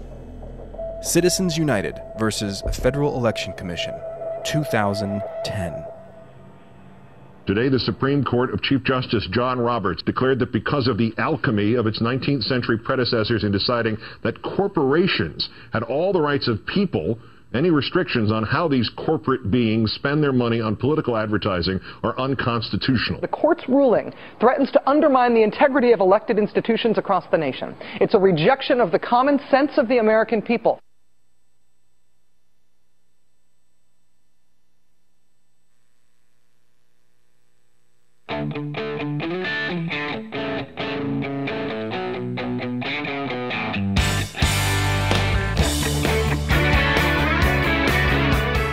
The Parting Shot with Bill Press. This is The Bill Press Show. Well, just in case you needed any proof that Congress is broken, check out the latest from Speaker John Boehner. As we've been talking about this morning on CNN's website over the weekend, Boehner tried to make the case for his decision to sue President Obama. And remember, under Boehner, this has been the most do-nothing Congress in history. So now, having led the Congress to do nothing, Boehner wants to sue President Obama for trying to do something. Boehner defends his lawsuit by saying, in quote, "In my view, the president has not faithfully executed the laws when it comes to a range of issues, from health care to foreign policy." But what's significant is that nowhere in his op-ed does Boehner give even one single example of Obama's failing to carry out the law. Why? Because he can't. Wouldn't it be nice if instead of suing President Obama for doing his job, John Boehner would only do his job and call for some votes on important issues in the House? My parting shot for today, folks. Have a great Monday. Come back and see us again tomorrow morning. This is the Bill Press Show.